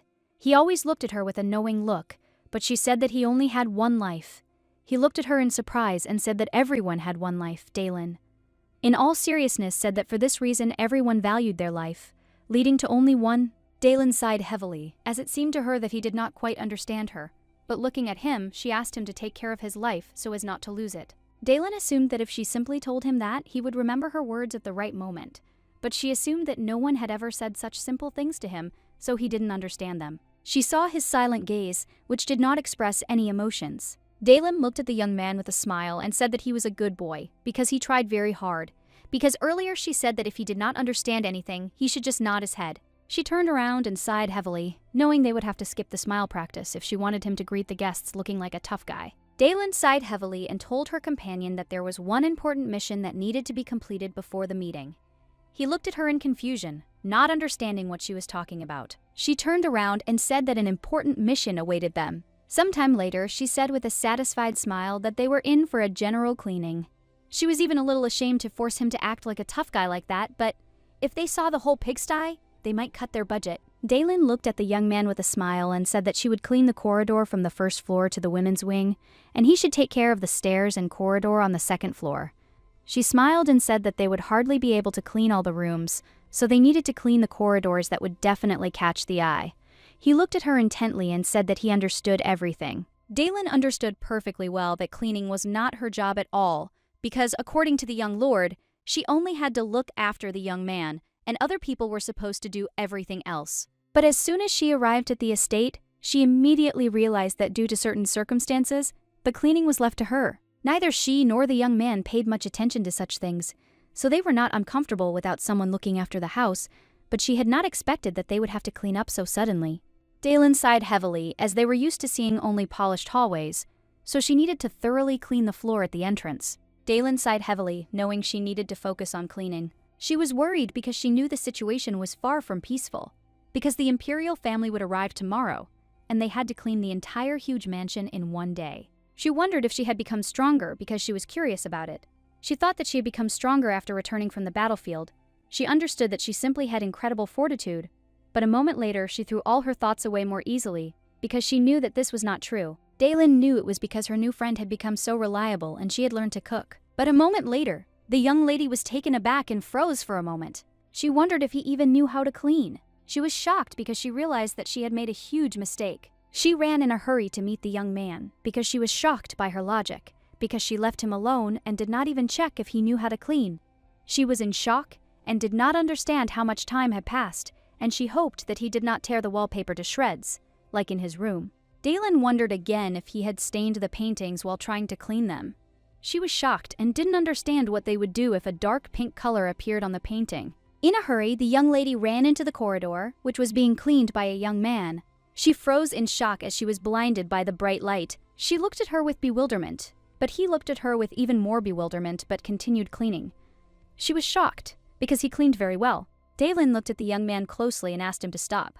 He looked at her with bewilderment. Dalen sighed heavily and stopped him, saying that they only needed to clean the visible areas. She looked at him intently and said that he had to remember the main thing about cleaning, to create the appearance that he had tried. She said that he should get maximum visual effect with minimum effort. He froze in surprise as he did not expect to hear such a thing, but she understood perfectly well that they had to achieve maximum results with minimum effort. Kells looked at her with wide eyes and said that the basis of the battle is cleaning, and cleaning is a battle. The young lady looked at him with puzzlement and said that now they are fighting a battle with dust. Dalen said that just like in a fight, he should target the enemy leader first. So here, they should attack the visible dust first, and then the little things. She froze for a moment in surprise as she saw his eyes glowing, ready to start a battle. He looked into the distance with fury and said that they needed to sweep away everything in their path. The next day, they greeted guests from the Imperial Palace, but unfortunately, not everyone was in great shape. The young lady knew perfectly well that everyone would be interested in why she was dressed like that, but she knew that it was a very interesting story. They thought the cleaning would never end, but thanks to the young man's excellent physical abilities, they were able to finish early. Dalen knew the young man would be more successful as a janitor than as a nobleman. But a moment later, she was taken aback, for she knew that now was not the time to admire such things. Dalen looked at the young man with a smile and said that they had overcome one big mountain, and now they should move on to the next step. He looked at her intently as he was ready for the next task. Dalen said with a smile that the next task was to learn manners to avoid execution. She knew that entering the university was not mandatory, but they had to survive at any cost, so they were required to learn a lesson in etiquette. Dalen was glad to have received the latest version of the etiquette manual from the Lord, but she decided that the content of etiquette had hardly changed much in recent years, since she knew all the rules of communication with members of the imperial family by heart. Ordinary priests were also carefully trained in etiquette in case of visits or summonses from nobles. Dalen trained so hard to get the bonus for placing first on the exam that her lower back even started to hurt. Dalen smiled and told the young man that they should start with a greeting, but now she wanted to show him an example and asked him to repeat after her. He looked at her closely and said that he understood everything. She smiled and said that he should pull in his stomach, keep his back straight, but at the same time he should straighten his shoulders and relax a little, and also he should maintain a straight angle. She asked him to gracefully describe an arc with his shoulders and greet the person. A moment later, the young man followed all her instructions. Dalen was shocked, as she was unexpectedly blinded by his light. Dalen knew that the radiance of beauty that only a temple servant could possess was now on the young man. She was shocked. She couldn't believe that he, a newbie, had again reached a level that she couldn't reach. Kells looked at the young lady with bewilderment, but said nothing. A moment later, he finished her off with words, because he said it was a simple movement. She froze in shock, as she knew that not everyone could do this movement the first time. Overall, thanks to his perfect handling of the cleaning and etiquette, the preparations went off without a hitch. But, unfortunately, things didn't go according to her plan. She saw his explosive temper and shouted for him to calm down, as the members of the imperial family were already approaching, so they had to greet them. She was in shock, did not understand where he was going. Kells looked at the young lady intently but said nothing. She sighed heavily and said that she felt the presence of only small animals in the mansion. She knew that his sensitivity remained the same. Although they rehearsed at the entrance to the mansion, as soon as he stepped outside, he began to react sharply to countless stimuli. She was puzzled as he reacted even to the leaves of the wind. She understood that at this stage he could kill all the animals. She hoped that no one would ever approach him from this moment onwards. Yesterday, with tears in her eyes, she begged him to calm down and not kill anyone. She understood that if he had listened when she cried and begged, then he could have already made his debut in society. Dalen tried everything to somehow tame his wild temper, but she understood that this could not be achieved in one day. She understood that you cannot just take and turn a mad dog into a noble gentleman with the snap of a finger. She, beaten and broken, thought that she had done it after all. Dalen knew that since things hadn't worked out right away, she wanted to show that she had tried. She wanted to show how much she had suffered. She wanted to show how much she had sacrificed herself and worked hard. Dalen knew she had to let go of all her noble pretensions because she knew that once she showed how much she had suffered, she could get what she wanted. She knew the mansion was very clean and she was dirty, so she wanted to play on the contrast. She knew that the prince was very young, and Charlotte had come to them for some political purpose, and if she recognized them as useful pawns, she would certainly offer some support and try to take advantage of them. Dalen sighed and told the young man that he should wait where he was, and she also asked him to greet them when they got out of the carriage and do everything as they had trained up to this point. He sighed heavily and said that he understood everything. Dalen ensured a distance he could maintain. She knew that greetings were not required to be made at close range. She understood that if Charlotte and the prince valued their lives, they should understand this. She looked closely at her future gold mine, and for a moment she froze in shock, but she was also blinded by the beauty of the young lady. Dalen Sung fell to the ground with a thud as she saw a smile that could make you feel the fullness of the sunlight. Dalen bowed low and greeted the prince and Lady Charlotte, while her companion also greeted them from a distance. Dalen smiled and introduced herself, and didn't forget to introduce her companion. They looked at her in bewilderment as they saw all her scars. Dalen looked at Charlotte with a satisfied smile, as she knew that this was now her trump card. She looked away from the young lady and said that for those who serve God, the path sometimes turns into a thorny road. She said that they were servants of God and should not be stopped by fear. Charlotte was shocked because she thought that the priests were just modulating and giving blessings, but seeing how she suffered, following the will of God, she had little heart. Charlotte looked closely at her son and asked if he thought the same. He smiled and agreed with her. A moment later, the prince looked at the young lady and thanked her for her hard work. Dalen looked at the prince in surprise, as she assumed that he was just a child, but he turned out to be very serious. She saw that he was very similar to his mother, as he was very cute. Dalen looked closely at Charlotte as she looked very young, and it seemed to her that they looked more like brother and sister than mother and son. She noticed that he looked very much like his mother. Dalen knew that at first glance he had platinum hair and green eyes like his mother, but from a different angle. When the light fell on them, His eyes and hair sparkled with different colors. She saw gemstone eyes. It was a sign of imperial blood. Looking at the young lady, the parents asked why the young man was standing so far away from them. Dalen was taken aback for a moment. But after a few seconds, she smiled and said that he had very sharp hearing, and if he got too close to him, his ears could be damaged. The young prince was shocked by this information. He sighed heavily and said that they couldn't do anything about it then, but he was still upset because he wanted to greet him closer. Dalen smiled and said that he had just returned from the battlefield and he still needed rest, but someday he would be able to greet him close by. Dalen was puzzled because she knew that his ears would be damaged and their bodies could be torn to shreds, but unfortunately, she couldn't say that. She was glad that Kels wasn't a capricious child at all. She looked at the prince closely and asked if he would like to see where Lord Kels lived. He smiled and agreed and also politely asked her to show them around. The young lady in turn was very glad that everything was going smoothly. She thought that if they followed the route she had discussed with her charge in advance, everything would be fine. But unfortunately, at that very moment, everything went wrong.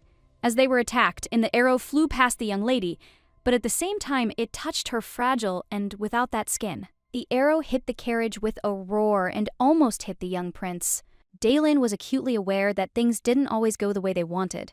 She turned around in rage, looking at everyone present as someone reported that they were being attacked by assassins. Someone's cry, unfortunately, started the chaos. At that very moment, the knights rushed to protect Lady Charlotte and the prince. The lord was in shock. He shouted at the knights to calm down and not run around with their screams. He shouted at the priestess to blow the whistle. But at that moment, without thinking, she ran after her new ward. The lord was in shock and shouted after her. She ran as fast as she could towards the young man, as she clearly understood that she had to stop him. They ran deep into the forest, and she called him, but he did not stop. Dalen was furious because she knew she had been too naive. She hadn't expected the assassin hunting her charge to be so careful.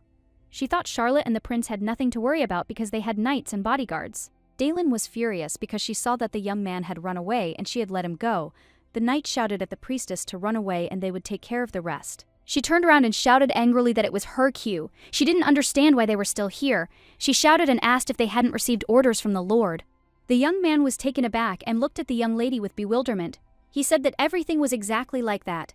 She shouted that when the squad members went into combat mode, the allies should keep a safe distance, and if there were any wards, they should evacuate them, providing them with safety. Dalen knew that if they had just caught the killer, there would be no need to be so desperate to identify him. But the problem was what would happen after they dealt with the killer. She knew that the smell of blood in battle, the sensation of torn flesh, screams, violence easily excited people, and if a member of the squad possessing well-developed senses and attracted by blood broke down, then it would be very bad for everyone. She knew that he would probably go crazy and start acting up. She knew that he would be furious and not distinguish between friends and enemies. Dalen understood that if even one of the Imperial bodyguards, or even someone from the Imperial family, was killed, it would be irreparable. She looked at the young man closely and said that she would deal with it, so he should return and wait quietly. They were all taken aback when they heard a loud scream. Dalen froze for a moment as she walked deeper into the forest, hearing cries for help and seeing bodies. All those present were shot on the spot for a moment and prepared for an attack.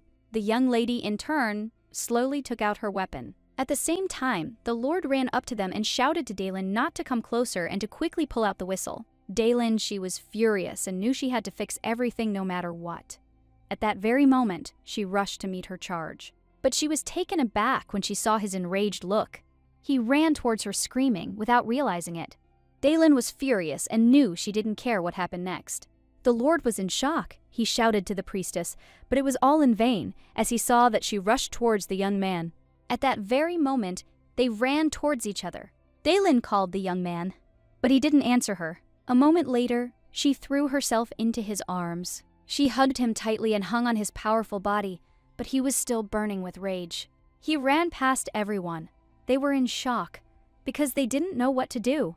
The lord, meanwhile, shouted and begged the young lady to get the whistle so that she could use it quickly. He was shocked and shouted that if she didn't do something like this, everyone would die. Dalen, in turn, understood perfectly well everything that was happening, but she could not do something like that to him. Looking at the young man, she asked him to take a deep breath and stop. She wanted him to try to breathe slowly while she closed him off from everything he saw. At that very moment, she used her divine power and asked him to calm down. Otherwise, everyone might die. She was in shock because he did not serve her and continued to run. She was very scared. She screamed that he should listen to her. Dalen punched the young man with his small fists, but he kept running. He knew they would finish before he killed everyone in his path. But a moment later, insight came to him, and he wondered who he should kill. But after a few seconds, his inner voice told him that it made no difference who he had to kill, because everyone had to be destroyed. He understood that there were only enemies, and only one danger on his path. He knew that now he felt anger, pain, the smell of blood tearing from within. A scream, but then he felt someone's presence and heard someone's familiar voice. Dalen screamed at him that he had to calm down because he had decided to live like a human being. Moments later, the young man finally stopped. She breathed a sigh of relief as she realized that she had succeeded, but at the same time the knights looked at the young people with fear. Kells was furious as he felt enemies nearby pointing their swords at him. He was taken aback when he heard the desperate voice. She looked at him intently and asked if he had calmed down. Kells sighed and said that he could feel the sound of a heart.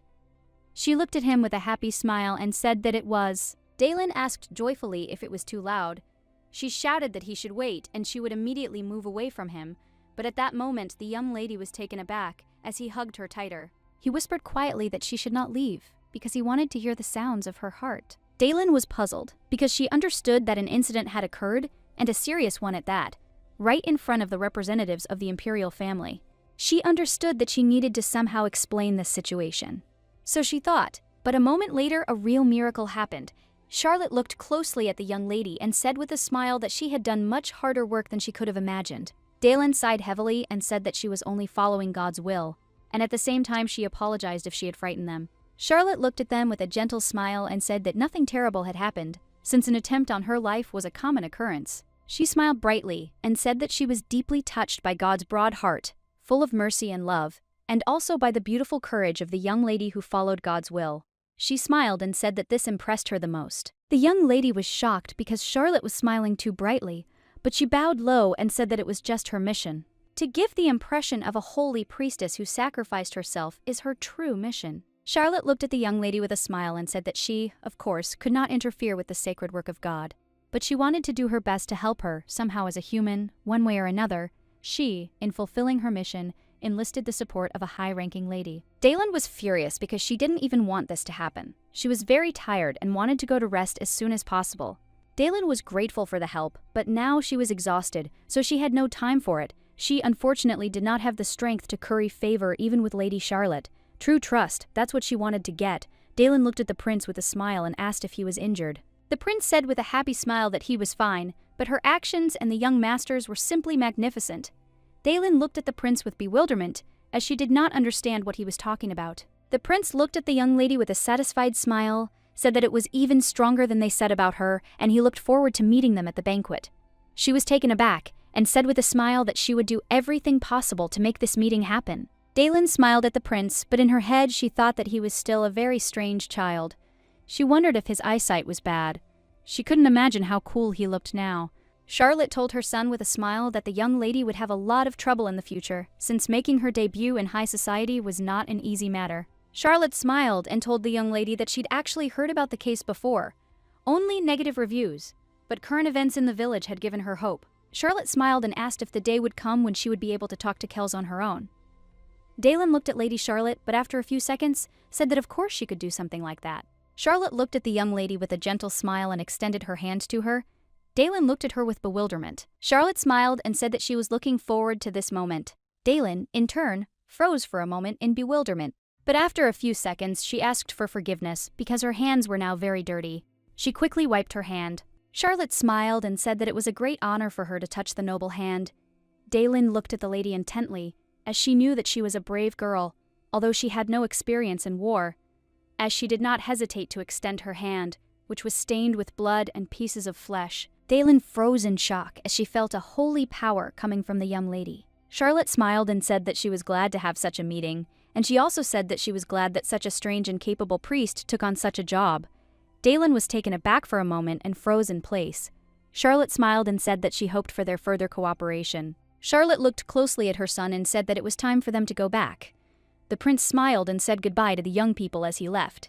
Dalen froze and stared after them with a look of bewilderment on her face. She knew very well that the holy power, the immeasurable, inexplicable, strange ability, was possessed by only a few, and even fewer had such strong abilities that others noticed it. Daylin knew very well that some people even died without realizing that they had sacred power. Daylin knew full well that this was simply impossible, and that with that level of power, a person should have realized it themselves, because when she gained her power at an early age, she immediately realized it. She was surprised because she saw in front of her an empress who possessed holy power. Looking at Charlotte, she wondered if this was a good thing. Charlotte turned around and said goodbye to the young people.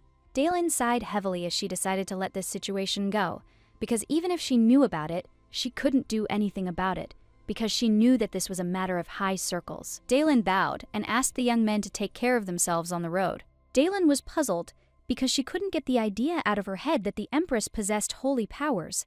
Daylin knew they were showing a strong interest in the squad members, so she got the feeling that someone was following the trails laid out in a script someone had written. She wondered if God had written that script. A moment later, she looked at us in his ward. Daylin was a little puzzled because she saw that the young man was too quiet. She was worried, so she told him to stand not in the room, but where she could see him clearly.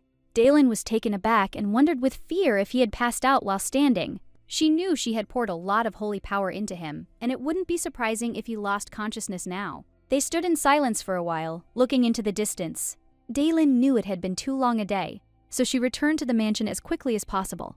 She slowly took the young man by the hand and led him upstairs. A few minutes later, they entered my room and she sat him down on a chair. Daylin looked closely at the young man and asked him to rest a little. Daylin walked slowly out of the room and sighed heavily. The young man looked at her intently and asked if she had anything to tell him. She looked at the Lord in bewilderment, as she did not understand what he was talking about. He looked at her coldly and asked why she did not use the whistle. He was furious and said that it could have escalated into a very serious incident. Daylin sighed heavily and said that since a serious incident had not happened, it didn't make any difference now. He was furious and said that Lady Charlotte and the prince and everyone else could turn into a pile of flesh. She sighed heavily and said that it was all because they were people. He looked at her with bewilderment, as he did not understand what she was talking about. Daylin looked menacingly at the Lord and asked if it was not natural to mark herself as a human to him so that he would become one. Daylin looked at the young man closely and said that she was confident. He sighed heavily and said that from her appearance it was not obvious that she was like that. She sighed heavily and said that in the end, she was convinced that she could stop him. Lore sighed heavily and said that since the responsible person, whom he saw every day, said so, then he could not do anything about it, because in the end everything ended well. He sighed heavily and said that he collected the dismembered bodies, returned home, wrote a report, met with the chief, and conducted an investigation. He was puzzled, because he knew that this was very hard work. The Lord smiled and said that in that case he would come to them again, and she should also call him anytime she needed anything. Daylin bowed and thanked the young man for his work. Lauren was puzzled and did not know if he could see a human being in him, although he himself asked to be treated as a human being. Lauren was puzzled because he understood that he had to make a noble gentleman out of him or make a mad dog out of him that pretended to be a noble gentleman. He knew that this was the goal of that man. With the last of her strength, the young lady entered the room and sighed heavily. She was furious and simply disgusted to hear the young man. She looked closely at Kellis and asked if he was okay. Kellis, looking at the young lady, the lady said that his condition was normal. She looked at him closely and realized that he was far from normal. She sighed heavily and said that this was not a battlefield at all. He looked at her in bewilderment. A moment later, the young lady said in all seriousness that they had a new assignment. Kells looked at her with a wary, intent look. She smiled and said that they should take a bath. Daylin said with a satisfied smile that the young man should wash himself properly. She smiled and said that he should first undress and then wash himself. As she left, she smiled and said that he should tidy himself up as well as she did, so that they could meet afterward. With a contented smile, the young lady left him, and the young man in turn looked after her intently but said nothing. A moment later, he had undressed and leisurely climbed into the bathroom. He reached for the small bar of soap but immediately pulled back. Kells froze in place for a moment, and since he saw that the small bar of soap was fragile and slippery, the smell from it was very cloying. Kells realized that it was so fragile that it seemed like it would crumble with the slightest force, like a flower that could easily be crushed by stepping on it. He wondered if rest and cleanliness were really such a necessity for the young lady. He remembered her smilingly asking him whether he liked her or not. He was furious because he hated all sounds and wanted them to stop. He knew there were no sounds he wanted to hear. Kells considered the pleasant sound for a moment. He remembered hugging the young beautiful lady and asking her to stay with him. because he wanted to hear the beautiful sound of her heart. With lightning speed, he brought his body into order, and after a few minutes he said to himself that he would like to hear more of the sound that was pleasant to him. At the same time, the young lady was taking a bath with a contented smile and humming a cheerful melody to herself. Taking a bath, she came to life. She wondered when was the last time she could calmly take a bath alone. She knew that without such a social package, she could not handle this job. She thought for a moment as she became curious, so she wondered if the priests helped the other members of the squad. She wondered how many more such luxurious mansions there were. She understood that the young man was one of the best. She threw away all thoughts about others with a smile, since she knew that it was simply in vain to worry, because the others had probably dealt with something similar. She knew that the future was very foggy and she shouldn't think about such things. But a moment later she was taken aback as she heard a crash. At that very moment she froze in shock, as she saw a young man who appeared before her, naked as his mother gave birth to him. She froze in bewilderment and looked intently at the young man. At the same time, he looked at her intently, without uttering a single word. She was taken aback and looked at herself, and at that very moment, she screamed very loudly. She was in shock, so out of fear, she quickly threw a small bucket at him, and at the same time, she shouted at him to close his eyes and not look at her. She was able to close herself off, but she knew it would have been better if this had not happened to her. Daylin was in shock, because she didn't understand how something like this could happen. She screamed very loudly, and the young man almost went deaf. She froze in place in shock, as she realized that she had not only screamed, but also attacked him. She was very scared, as she did not know what to do now. Daylin looked at the young man closely, as she did not understand what he was even planning. She sighed heavily and asked if he was okay, while she said that before opening the door, you need to knock, and in general, you can't just barge into the bathroom. Daylin was in shock. She didn't understand what he needed because he suddenly burst into her. Daylin sat back down in the bathroom with lightning speed, and the young man approached her and said that she was very far away. He looked deep into her eyes and said that the sound of her heart was very far away, but he wanted her heart to be closer to him. Daylin froze in shock. Daylin looked at the young man, spellbound, as he said, "Okay," for the first time without being asked. She was very happy that he was growing up, and she knew that if he were a real dog, she would have given him a treat. But she knew he was human, so she asked him not to look at her. He looked at her in bewilderment, but at that very moment he closed his eyes. Daylin sighed heavily and, looking at her companion, said that she understood everything, and now he had to leave quickly. Kels was very hurt, but he walked out the door meekly. She shouted that he should quickly close the door. He sighed heavily, but still obeyed. She sat silently for a while looking at the door. She sighed heavily because she knew that they didn't even let her wash herself in peace. Daylin knew there was nothing she could do about it, since her role was to rush over if the mad gentleman needed to calm down. She was puzzled, but still. Some time later she met a young man and looked at him with puzzlement. She knew that she had to calm down and look only forward, without lowering her gaze. Daylin was in shock because she knew that this was a complete disaster, as she had never seen anything like it. But she had to admit that she had seen a good male body on the battlefield, and shame was no longer a problem for her. But considering the fact that he had just gotten out of the bath, his body was simply top-notch. She understood that if he became a noble lord, then all the girls would be hanging around his neck. But a moment later, she noticed something and looked at him in bewilderment. Daylin looked at her companion and asked if he had washed himself well. Kels looked at her with bewilderment, as he did not understand what she was talking about. She sighed heavily and said that there were still places that he had not washed. Looking around, she realized that they were all over his body. She said that there was still dirt under his nails and asked if he really had used soap. She looked intently at the young man as she expected an answer. She looked at him in surprise and asked if he always washed like that. Kels sighed heavily and said that it was so. She was shocked. She didn't understand what the scum of the squad were doing because they couldn't even teach him how to wash properly. In principle, she guessed why everything turned out this way because this detachment was considered to be death row, so it would never have occurred to anyone to teach a pawn to wash. She was in shock and didn't understand why she had to clean up everything. A moment later, she gave him a towel and asked him not to take it off. Daylin sighed heavily as the image of his beautiful and sparkling details kept coming back to her mind. She prayed to God to erase those memories from her head. Kels looked closely at his trail and told her that her heart was pounding wildly now. Her gait was unsteady. He asked if she was hurt or sick. She was taken aback and said that she was not, and he should not pay attention to it. Sometime later, the young lady entered the bathroom and noticed a mess. Daylin sighed heavily as she saw that there was almost no water and the towels were all dry. She didn't understand how he managed to wash himself at all. Dalen turned on the water and told the young man that hot water was coming out of the left faucet and cold water was coming out of the right one. She asked him to regulate the pressure from both faucets to fill the bathtub with water of a pleasant temperature. A moment later, she asked him to slowly get into the bath and also said that if he was hot, he should add cold water, and if cold, then hot. After a few seconds, he slowly immersed himself in the water. Dalen looked at the young man intently.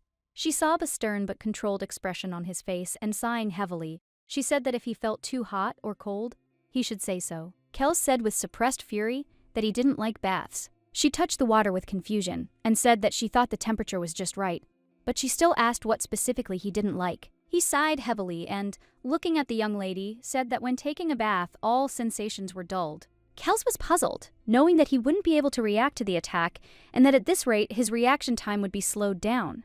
She looked closely at the young man because she realized that it was not that he did not love, but that it was all a matter of habit. She smiled and said that he could relax more, but he refused. She smiled and said that he could try it at least once and then say whether he liked it or not. She knew that on the battlefield, where he had to be constantly on guard, he probably never experienced such sensations. She knew that when he got used to the bath, he would be able to feel differently. Dalen approached the young man with a smile and told him that he should sit still, and first she would teach him how to wash his hair. My head, she asked him to close his eyes, as the foam could get into his eyes. A moment later, he humbly did as she asked, but when the young lady began to wash his back, he winced. She smiled and said that if he was not afraid of the foam in their eyes, he could open his eyes. Kels opened his eyes, but in turn he was shaking and straining with all his might. Dalen smiled and said that if it hurt, he shouldn't endure it, because she wanted to wash off all the foam right now. A moment later, the young lady froze and saw the young man in a completely new form. Dalen looked at the young man with a smile, as she adored such an appearance. She knew that he had no flaws at all, but she assumed that on the battlefield, such an appearance was unnecessary. Dalen looked at the young man with a smile and said that he now looked better than before, and she asked him to raise his head a little, and also to relax and straighten his shoulders. Sometime later, the young man followed all her instructions and enjoyed himself. Dalen looked at her charge with a satisfied smile and asked him to continue enjoying himself in the same spirit, and also asked him to give her his hand. Dalen asked him not to forget to clean the dirt under his nails properly because he was a future aristocrat. She said that in the future, he would be looked after and the maids would do everything, but she knew that he would not like it. She smiled and said that in that case, he should try himself, if she teaches him, and he will succeed. She also asked him to wash everything else with soap, and when he finishes, he should dry himself with a towel and come to her. She looked closely at the young man because she understood that little by little he would cope with everything. Dalen sighed heavily because she knew that at first there was only despair, but now she was happy about little things. She smiled and said that she would go and get some fruit. A moment later, she turned around and looked at her charge with confusion and informed him that there was a robe hanging by the door and he was absolutely required to put it on before going out. He looked at her in surprise, but still agreed. Kels watched the young lady closely, but a moment later he lay down quietly in the bathtub and relaxed. About an hour later, the young lady looked at him closely and said that he had done a good job of washing himself well and putting on his robe. She was shocked, asking if they really needed this room after his bath they had a small problem. The young lady was puzzled because she saw what the room looked like. She asked if he really thought he could sleep well in it. Dalen knew that the young man loved white rooms without any irritants. She was shocked. She did not understand what the princess's pink mansion had to do with it. She wondered if he had gone too far in his search for simplicity. She looked closely at the young man and asked if he was sure. He sighed heavily and said that he probably was. Dalen looked at him puzzled, knowing he wasn't exactly sure himself.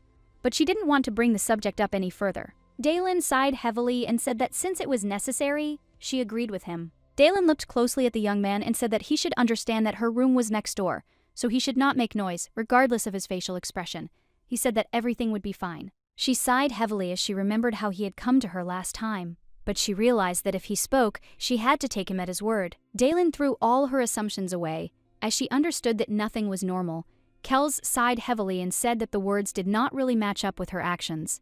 Dalen understood that other rooms were tactically much more convenient, and there were many of them in the mansion. She realized that before they fell asleep, they could look at other rooms. Dalen looked around and realized that the rooms were so clean and luxurious that it was almost eye-popping. She understood that this was in any case better than the torture chambers and prison cells, but he wanted to be in them. Dalen sighed heavily and said that they couldn't go through all the rooms in one day, and they could look again tomorrow. He sighed heavily and said that instead of running around again like they had before, he would rather spend the night on the roof. A moment later, ignoring the young lady, he walked up to the bed and said that it was time to sleep. Daylin was taken aback and looked at the young man in surprise, as she knew that his words were true. She looked at him in bewilderment and wished him good night. Sometime later, the young man lay quietly in bed. Kels lay quietly while the young lady behind the next wall slept soundly. He was a little puzzled because she was very noisy, because at that time he could hear her breathing and heartbeat. He knew that even though it was noisy, he had to fall asleep. And despite everything, he closed his eyes and fell into a deep sleep. The next day, the young lady was overjoyed and praised him wholeheartedly. She was very glad that today he himself managed to wash himself clean. Daylin was taken aback, but still looked at him with a smile, since, unfortunately, she did not teach him how to dry his body properly. She smiled and said that yesterday he was pouring out the power of holy force, the whole review, so today she wanted to teach him how to use a towel properly. Daylin looked at him with a joyful smile, as he exuded the scent of a noble gentleman. She said that with a little more effort he could go to the ball. Daylin looked closely at the young man and smiled and told him that he should sit down as she wanted to teach him how to dry his hair properly. He reached up to his face in surprise as he felt the first signs of a smile, and at the same time he said that she didn't have to do that. Daylin looked at him in bewilderment as she didn't understand what he was talking about. Daylin smiled and asked if he didn't feel better. He looked at her in surprise but didn't answer. Daylin smiled and said that after the bath, he probably had a stomachache, and so they should dry off quickly and go eat. She asked him with a smile to close his eyes, because that way the hair would not get into his eyes. Daylin sighed heavily as she remembered that he didn't like to sit with his eyes closed. She smiled and said that if he didn't want to, he didn't have to close his eyes as she would be careful. But still, the young man sighed heavily and closed his eyes. He was puzzled, because he knew that one could only close one's eyes when someone had died.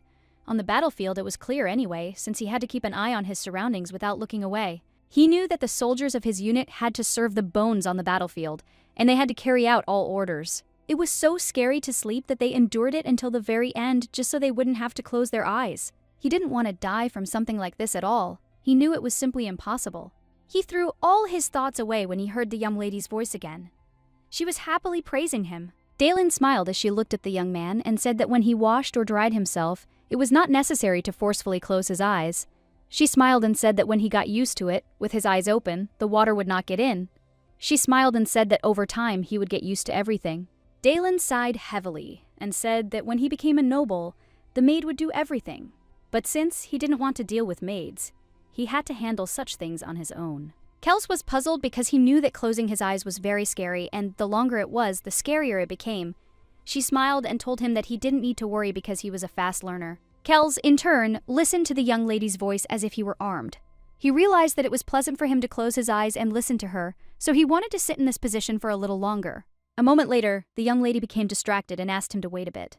She quickly moved away from him and began a small search, but at the same time he felt threatened and became angry. Daylin turned around and looked at the young man with a satisfied smile and told him that he should look in the mirror she had just found. Daylin smiled and said that he probably hadn't really seen his own face in the war. She said that in order to look fashionable, he needed to know what he looked like. Daylin smiled and said that with his looks, anything would suit him. She smiled and said that he was very handsome and he should confirm it. He turned away with a heavy sigh and said that he didn't know. Daylin looked at the young man with a joyful smile and asked him to take a good look at his reflection. She said that maybe he wouldn't understand it now, but as soon as he went out into the world, he would understand how handsome he was. Daylin looked at the young man with a tender smile and said that his parents must have been handsome. Daylin froze for a moment, her expression darkening as she knew the members of the squad had been trained for war since childhood. She wondered if his parents had sent him to war. She was curious to know about the other members of the squad, so she wondered if they, like him, had been cruelly sent to the squad. She knew that if he were cleaned up and dressed up, he would be a very ordinary person. At the same time, Lord froze in shock when he saw a truly terrible picture. He was in shock and didn't understand what they should do with the young man now. But he, in turn, growled menacingly, and in response, they did not pay attention to anything. Sometime later, the young lady looked at her charge with admiration, as he was shining with beauty. She was shocked because he was emitting a very bright light. She knew that with such an appearance, it was unlikely that anyone would pay attention to the little things. So with her radiant smile, she asked him to walk a little. Kels looked at Daylin in surprise and asked if something had happened and she had gotten hurt. She smiled, blinded by the glow coming from her, and told him that she was okay. Dalen said with a smile that he was simply dazzlingly handsome. Kels looked at her with confusion, but Dalen informed him that she had given him a compliment earlier. He was a little confused as he had a hard time understanding what she was talking about. Dalena smiled at the young man, knowing that her training was paying off. She said she enjoyed taking care of the little things, like adjusting a collar or pinning an accessory, and she thought that in high society, such things were considered a sign of nobility. A moment later, she looked at him with a satisfied smile and pleasure, as she already imagined how he would conquer all of high society. Dalen. Looking at the young man, she understood that if it weren't for the army where he went, no one would have believed it if they found out that he was from the 8th Detachment. Looking at the young man, she realized that in childhood, he was as sweet as a prince. She sighed heavily. She knew that they had been trained from an early age. Dalen looked closely at the young man, as she understood that it was very strange that with such an appearance he was sent to the squad. She said that probably many were against sending him to the battlefield. He sighed heavily and said that he didn't know this. She consoled herself with bewilderment and looked at him. Kel sighed heavily and said he didn't remember anything. Dalen was taken aback and said she understood everything, and at the same time she asked him to stop. Dalen looked closely at the young man and asked if he didn't remember his childhood. He sighed heavily and said that he had no memories before joining the army. She looked at him in surprise and said that she understood everything, and also asked when he joined the army. Without changing his expression, he said that he did not know. Dalen looked at him in surprise and asked who gave him the name. He also said that he didn't know. Dalen was a little puzzled by his words and asked if that was really his name from the very beginning. Kels looked at her intently and said that it was correct. Dalen sighed heavily and asked if all the members of the squad had no memory. He said that this was not so because some remembered everything. She remembered that she had previously heard that a mage was used in training. Dalen sighed heavily and asked the young man if he could look down. Kels looked at her with confusion. Dalen didn't think that the memories of all the squad members had been erased. She knew that magic wasn't such a simple thing that it could be easily applied to those who were going to their death. She knew it must have been an accident or there must have been a reason to erase the memory, but she knew the reason didn't matter at all. Dalen sighed, because she realized that if she could bring back his memory, it would be easier to teach him manners. She really wanted to figure out this issue because she knew that something was wrong. After the young lady used her divine power, she saw seals above the young man's head. Dalen was puzzled because she saw that they were using different magical techniques, intricately intertwined with each other. She wondered if she would understand more if she studied this magic in more detail. But she knew that it was done a long time ago, and the most careless interference with the mind could lead to madness. Dalen understood that first she needed to study it and practice, and then see what she could do. He looked at her in surprise, as he realized that she had used sacred power. Dalen smiled and thanked the young man for sitting quietly. Dalen smiled and said that now they could begin a serious study of such things in Togo high society. He looked at her with bewilderment, but a moment later, with a fierce grin, she said that she would teach him without any indulgences, so he should prepare himself. Without changing his expression, he said that he understood and would be ready for anything. Dalen smiled and said that they would try together. Dalen looked away in my direction, as she realized that the young man was simply very boring, because she thought that he would be nervous because of one-word study, but everything was not so. She looked closely at the young man and remembered his different facial expressions. She knew that he only communicated like that in the hustle and bustle of life with those he carried with him everywhere. Dalen looked at the young man predatorily and sighed heavily because she knew that if she could not see his smile, then at least she would look at his tears. She sighed heavily and said that there were many unpleasant moments at social parties that he needed to know about. She knew that most of the knowledge was useless, but he still had to remember it all. She said with a smile that she supposed that with his appearance, they would forgive him for his lack of manners, but she knew that there would be those who would find fault with him. She said with a smile that when she made her debut in society, it was a complete failure and a nightmare. For her return, she saved up money and prepared a chic costume. She, of course, thought that I would do the same for her. But, unfortunately, there is. They said that there was no money and brought an old-fashioned outfit from a distant relative. Unfortunately, she was dressed like an old aunt, and she made her debut in society without even mastering the basics of etiquette. That day, they really went psyched about her, but she tempered her character. Dalen looked at the young man with a smile and said that this was already an old story, and they did not need to talk about it. She smiled and said that she shouldn't burden him with such stories. Dalen smiled and said that she would never allow him to find himself in such a situation, because no one knew better than her how to avoid gossip behind his back. She smiled and asked if he was impressed by her story, but a moment later she was taken aback, as she realized that the young man had stopped. He looked at her intently and said that he understood everything.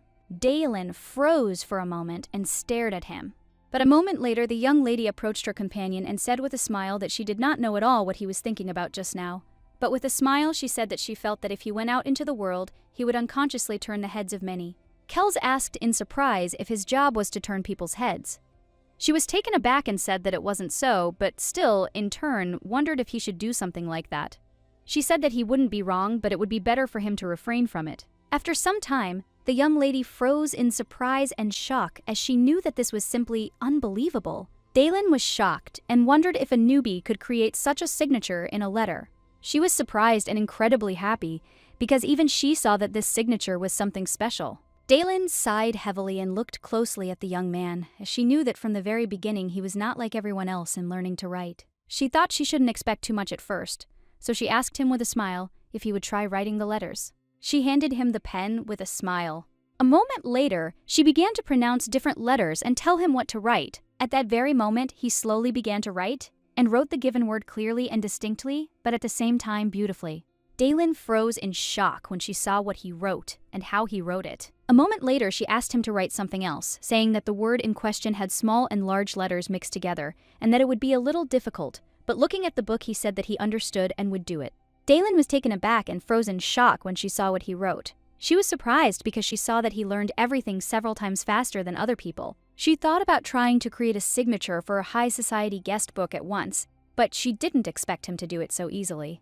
She remembered that her signature was very clear and neat. She felt very awkward when the maids who accepted her signature held back their laughter. Moments later, she came and looked at the young man with bewilderment. She remembered that those who created the signature for the aristocrat earned good money. She wondered if she should develop this talent as a business plan for her old age. She knew that she could take a small commission for creating signatures. Daylin assumed that by the time she brought the young man out into the world, she would become the high priest, so she would soon need a solid signature. Daylin was puzzled and wondered if it would be an abuse if she said that she did it herself. She was seriously lost in thought, not noticing anyone around her. Kells, in turn, looked at the young lady with bewilderment and asked what was the matter. Daylin, in turn, called out to the young man, who quickly said that he was listening to her. She looked at him intently and asked if she could ask him for something. He looked at her in surprise and said that she should first tell him what she wanted to ask him, since he should first hear her define it, and later say whether he could fulfill it. She looked at him with a happy smile and asked if he would do another signature. A little later, she looked at what he had done, puzzled. Daylin sighed heavily and said that if he didn't want to do it, he could have just said so. Kells sighed and said that he tried his best. She looked away from him and said that if he didn't want to, then there was no need, because it was a request, not an order, and he shouldn't strain himself. He said that he tried his best and still intended to try. He said he would not fail her. Failure meant death, and he began to spell. Kells knew it was a battlefield called paper. But a moment later, the young man was taken aback as he saw what he had achieved after much effort. Daylin was in shock because she saw that he just died. She screamed and called for him, but it was all in vain. Daylin was in shock because she knew it was all very serious. She screamed at him to calm down and that she didn't want anything else from him. A few days later, she looked into the distance with pleasure, because she knew that it was very quiet in the palace. She was happy and at the same time enjoyed their sweet paradise. She woke up in the morning, washed herself, got dressed, and Kells was already waiting for her with food ready. Every meal was a dish prepared by Chef Kells, who cooked on his own initiative, and when he had free time, he cleaned up. She was happy because she ate wonderful food in the mansion, and there was not a single speck of dust in the mansion. At first, she felt like she was on a train whose brakes failed. She knew the road to the estate was terrible, but the further she went, the more the destination was transformed into a paradise. Daylin was well aware of the fact that now all she had to do in the estate was leisurely eat, digest, search, and read books to the young man or teach him etiquette. She sighed heavily because she did not know what to teach him today. Daylin was very happy, as she knew that he could now read books on his own, but she understood that it was better to take a break from etiquette until the textbooks she asked the Lord for arrived. Looking at the book, she wondered if they should try again that baking that didn't work out last time. It was the moment she saw a glimmer of humanity in the genius puppy, but when she saw his creation, she asked him to forget about desserts for a while. Daylin clearly understood that desserts were not something that could be learned on one's own. She knew that he had read a lot of books, and so she had to ask if he wanted to learn something new. A moment later, she knocked on the young man's door and asked with a smile if she could come in, without looking up from her book. He allowed her to. Daylin looked at the young man with a tender smile. She was very embarrassed and simply could not take her eyes off him as he looked amazing. Kel sat in a chair with his legs crossed by the window where the sunlight was pouring in, enjoying a cup of tea and not forgetting to read.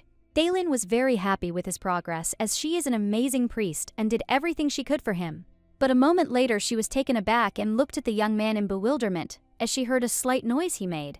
Daylin looked at the young man in surprise as she didn't understand what had happened. Daylin was furious because she knew from his reaction that something had happened outside again.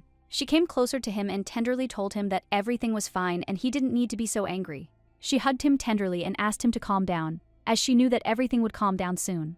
She was puzzled, as she knew that he had learned everything quickly, but unfortunately, nervousness is not so easy to get rid of quickly. She understood that if she didn't stand in this position for long, he would quickly calm down. But a moment later, the young lady looked at him in bewilderment as she saw that her plan was not working. She was very much alarmed, and looking at the young man, she wondered if there really was something outside. A moment later, she heard a knock on the door and turned around in fear. Daylin looked at the door with worry, since they weren't expecting any guests at all. Daylin knew perfectly well that the people they knew who were supposed to come to them today wouldn't knock like that. She sighed heavily, as she could not see anything from the window, so she asked the young man to come down with her and see what was the matter, since she knew that a man had knocked on their door. She asked if he remembered what she had taught him. Daylin looked at the young man and asked what he needed to do when he heard a knock on the door. Kel said irritably that he needed to find out who it was by the voice, and then decide whether to let that person out or not. He wanted to object, but still sighed heavily and said that he understood everything. Daylin was worried because she heard that during the war, many attempts were made on his battalion. It seemed to her that life had been too calm lately. She was puzzled because she understood that some nonsense had happened. Daylin was worried and wondered what she would do if ill-wishers came knocking at the door. She wondered if she should tell the young man to face her. Daylin was taken aback and pushed all such thoughts away, as she knew that it would negate all her efforts and return the young man to the master-dog relationship from which she had diligently tried to wean him. Daylin pushed the young man away and asked him to stay put, as she intended to deal with the matter herself. He looked at her in surprise but did not answer. She smiled and said that he did not need to look at her so pitifully. A moment later, she said with a satisfied smile that she had, in general, the power. She knew that she could quickly fry anyone, and she could do it because no one saw them, and in the end, God gave her this ability so that she could protect herself. She understood that it was very strange, because she did not hear the sounds of a struggle, because the door was guarded. A moment later, she approached the door and quietly asked who was knocking on their door. The young man sighed heavily and informed the priestess that it was he who had come. She looked at the door in bewilderment. A moment later, she opened the door and froze in surprise, as she did not expect to see the young man at all. Lauren, with a smile, apologized for not warning her in advance, but unfortunately, they had an emergency. He smiled and asked if he could come inside. She was taken aback, but had already let him in. But a moment later, she opened the door wide and froze in surprise as she saw Knights and another young man. Living in peace for some time, she completely forgot that difficult life trials awaited her at every step. Kels, in turn, looked at the young people with fury. The young lady was shocked, as she realized that God was sending them tests in the most unexpected forms. Kels looked at everyone present with fury, and said that he would not let them in. The young people looked at him in bewilderment, but he insisted on his own, as he did not want to let them inside. The Lord looked at the young man closely and asked him to do it just once with a smile, but he looked at the Lord with all his fury and firmly said that he would not let the young man into them. Daylin sighed heavily and told the Lord that if they tried to pass, he would tear them all to pieces. She was puzzled because she didn't even know what she could come up with to make him miss them, but she couldn't ignore the pleading looks of the poor soldiers. She was puzzled because she understood that she would have to do this in front of everyone. She understood that she would think about the rest later. Daylin slowly approached her charge and, hugging him, asked him to calm down, but he was unmoved. The Lord looked at the young lady in bewilderment, as he did not understand what she was doing at all. She looked at him sideways and gave him a sign. She held the young man back with all her might as they led their new charge inside. Daylin looked closely at the young man, seeing his strange reaction to the big guy who looked like he had been in a fight. She wondered if he was also from the 8th Battalion. Daylin sighed heavily and asked Kels to calm down a little, saying that they could go to the room. She hoped that the Lord had some strange business with her. But the matter turned out to be even stranger than she had expected. Taking care of her ward, she looked at the Lord with a smile and said that it was simply impossible. Kneeling, the Lord asked her why she didn't want to do the same. She smiled and said that they don't always get what they want. He looked at her pleadingly, telling her she needed to think about it a little longer. Daylin sighed heavily and looked at the young man with a smile. She knew that since he'd asked so, she should at least pretend to consider his question. She looked around intently and thought about everything in the world, but she knew that her decision would remain unchanged. She looked intently at the Lord and said that she would not take another soldier from the battalion. She sighed heavily and said that her protege was a dandelion compared to the new fighter, since she had previously heard that the man had killed other priests. She sighed heavily and said that Kels couldn't stand the young man. She looked at the Lord intently and told him to look at the young man and his reaction, since she knew that he clearly did not like all this. Lauren sighed heavily and told the young lady that he had no one else to turn to but her. He knew that if she refused him, it would be God himself who commanded it. He looked at her intently and said that she too was expected to be investigated. She looked at him in bewilderment as she did not understand what he was talking about. He sighed heavily and said that she should judge for herself. If she refused him, they would set him free. But at the same time, they all understood that he was like a walking bomb, and if she left him now, then he would become a national heroine. He sighed heavily and said that otherwise she should wait for a response. She was in shock, wondering if they would really kill her for something like this. She screamed that it was completely unfair since she did not understand who made such a stupid decision. Daylin was puzzled because she knew that she and her ward had come a long way, and just when she had calmed down, fate decided to throw a curveball at her. The Lord looked at her closely and asked her not to worry too much as nothing terrible would happen. He also told her that the young people had served together in the army. He said that he was not asking her to follow him on a permanent basis, since this was a temporary measure until they found another priest. Lauren looked closely at the young lady and said that the young man did not need to be prepared for his debut. She just had to keep him in the house and make sure he didn't cause trouble outside. Daylin, in turn, thought for a moment. As her inner self struggled with her, she did not know what choice to make. But she knew she could make more money, but now she was acting like an amateur. The Lord looked at her intently and said that, of course, the maintenance fee would be increased several times. Daylin sighed heavily and said that it was too obvious since several people required several times more work. He smiled and said that the maintenance fee would double and the additional allowances would quadruple. She stood there with a satisfied smile, saying that God told them to help those in need, so she agreed with his proposal, while Kels froze in shock on the spot, as he did not expect such a thing. The Lord, in turn, was very happy since she agreed and relieved him of his headache. He shouted that she was his savior. Daylin was puzzled because she knew she would be the one in the worst position in this situation, but she knew she simply had no choice. And she consoled herself with the fact that she would receive money as a consolation prize, and good money at that. Some time later, the young people approached one of the rooms of the estate, as they knew that the soldiers had put him in this room. Kels looked closely at the young lady and asked her not to come close to him. Daylin smiled and said that everything would be fine because the young man was sleeping under tranquilizers. She slowly opened the door, and at the same time, Kels said that it was not so. She turned around and looked at him in surprise as the young man said that he woke up. The young lady, in turn, was taken aback as she heard some kind of crash. Turning around, she froze in shock as she saw that a young man with fury in his eyes was flying straight at her. Kels moved towards the young man with lightning speed and used his power to stop him, as he did not want the priestess to be hurt. The young man was burning with anger and fury and shouted at his opponent that he could not deceive him. Kels looked at the young man with cold fury and said that he was being too loud. The young man was filled with anger and fury, and he dealt his opponent blow after blow, but this only made him angrier. A moment later, they rose from the ground and took a stance. They argued among themselves for a few minutes, but after a while they flew at each other in anger. The young man shouted at his opponent that he was just a mad dog. Kels, in turn, was filled with rage and shouted at the young man not to say such things about him. At the same time, the priestess of the wasp looked at the young men in surprise as they fought without a break, and moreover, she was surprised as they even talked in parallel. She looked closely at the young men and wondered if she should stop them. She didn't know, so she wondered if they had a similar manner of communication. She was a little worried, as the young man had earlier given her a whistle to control halt. He had told her in all seriousness that she should use the whistle in case of extreme danger. She sighed heavily and looked closely at the young people, as she saw that her protege was beating the newcomer with all his might, and he, in turn, was screaming as if he was in great pain. At the same time, the young man swore very loudly. The young lady sighed heavily as she knew that it was better for her not to interfere in such showdowns. She looked at them intently as she did not think at all that this was an extreme case of danger. Kels beat Halt until he went silent. The young lady looked closely at the young man and asked how Halt was doing. He sighed heavily, but ignored her question. A moment later, he looked closely at his companion and said that the young man had finally fallen silent.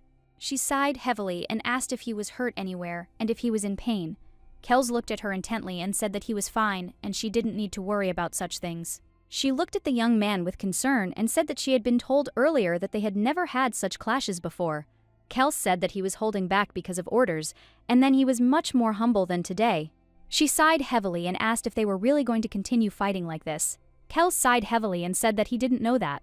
He said that they were trying to suppress the will of the battalion's fighters in every possible way, and the resentment was building up, and this especially concerned Halt. Kels said the young man was good at surprise attacks and useful for assassinations.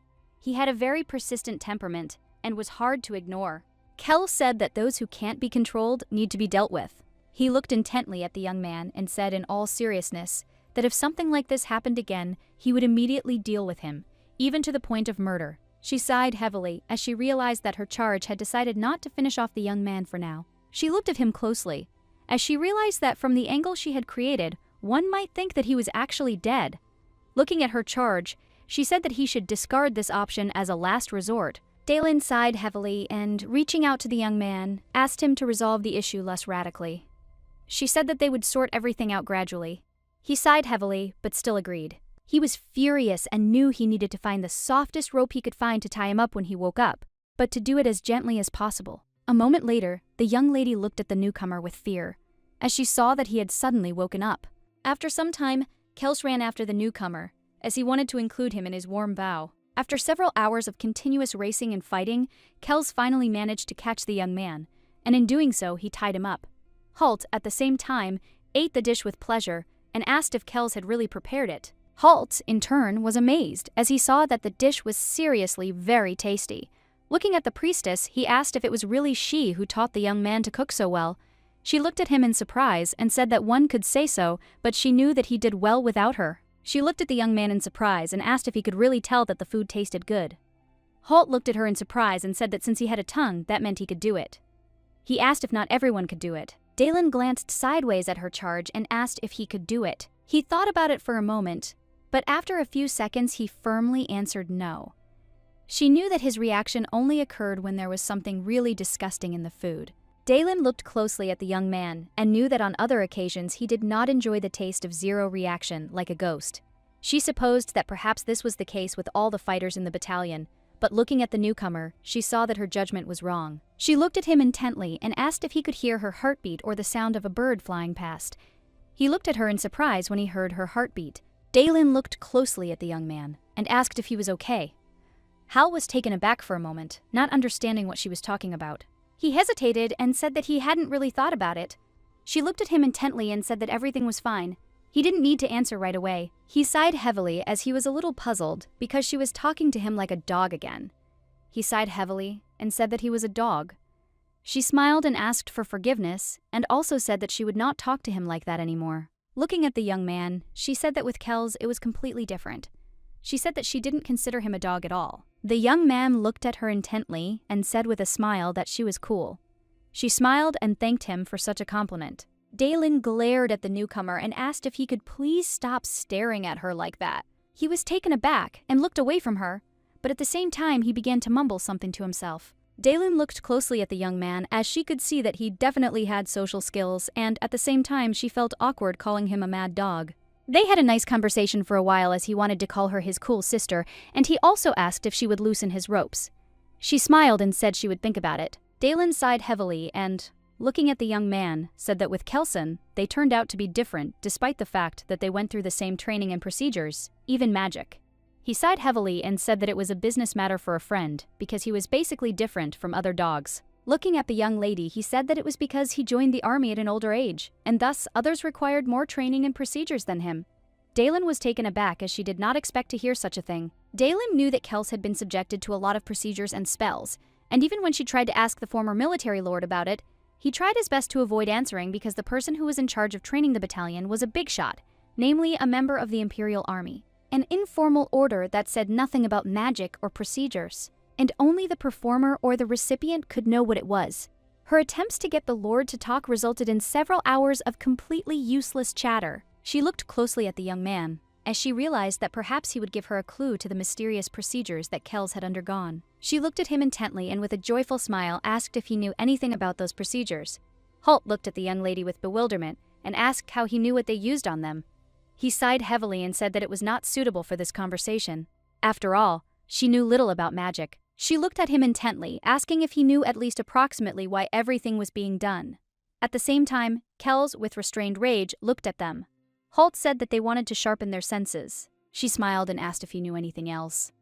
He sighed heavily and said that he didn't know anything, because at first he tried to avoid all this, but then, being on the battlefield, it became downright unbearable.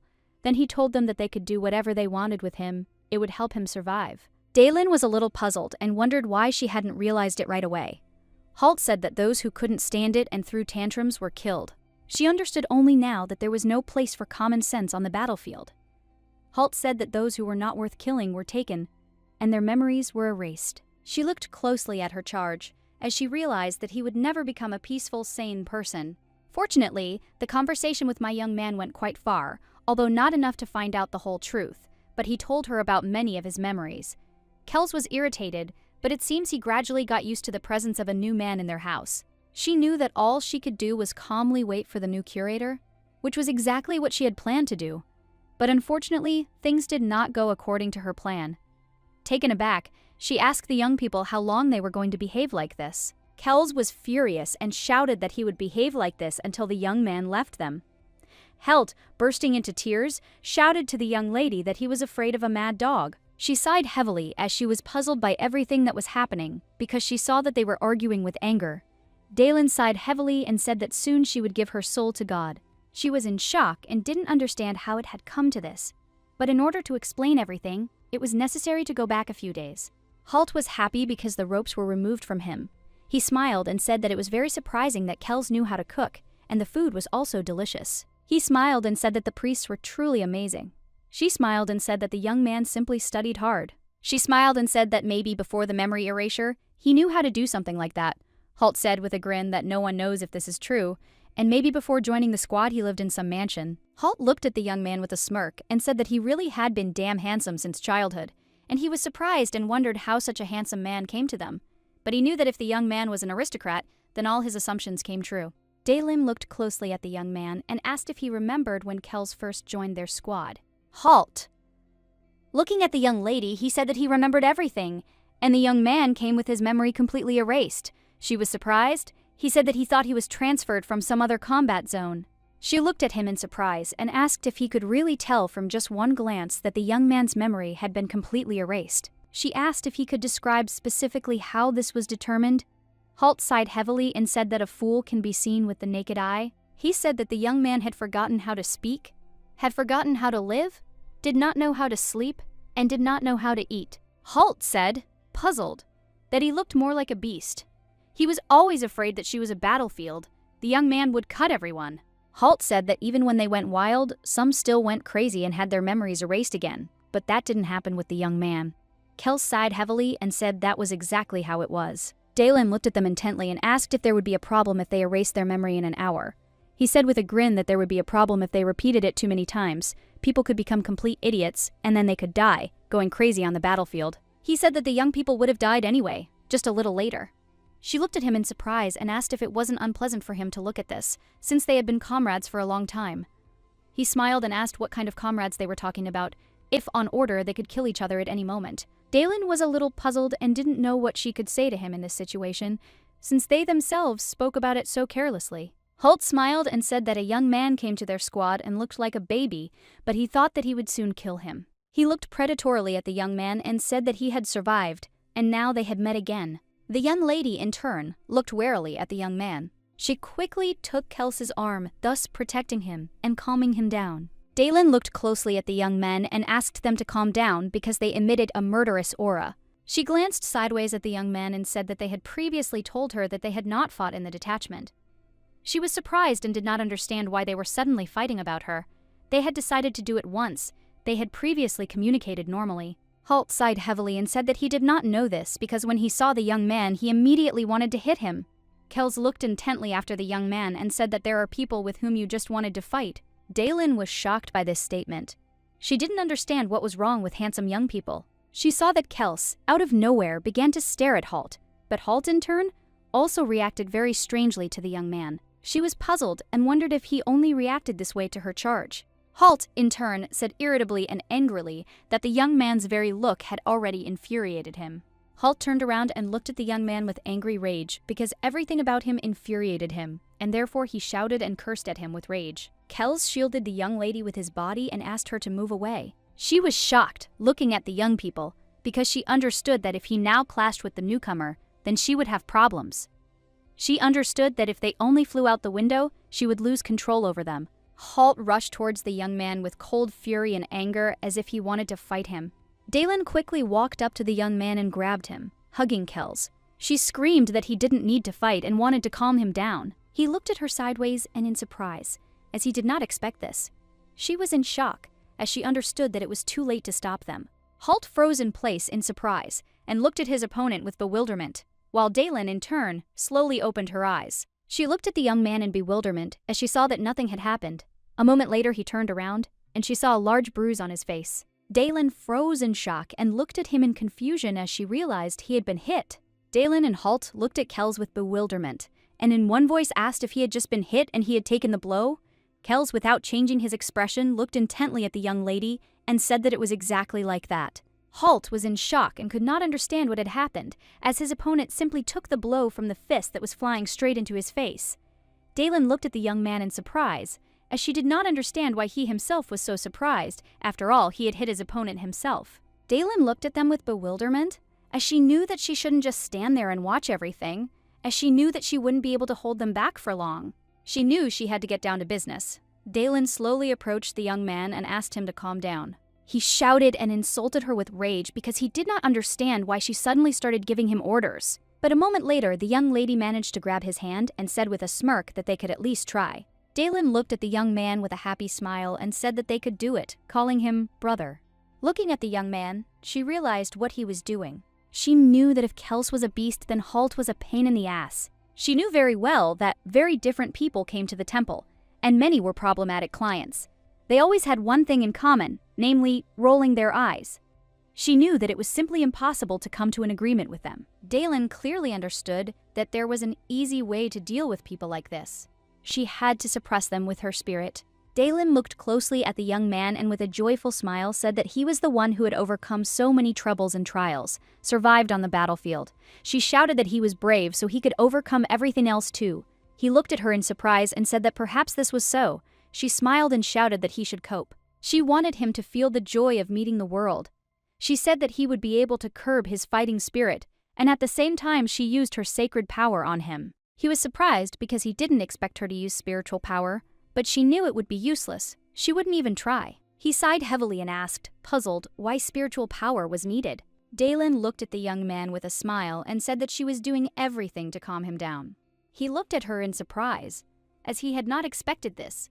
He smiled and said that he didn't remember the last time he felt this way. He shouted that she was very capable and special. She smiled and said that she really was skilled. In his joy, the young man lifted her into the air. He shouted that she was truly skilled because it was the first time since the war that he had experienced such calm.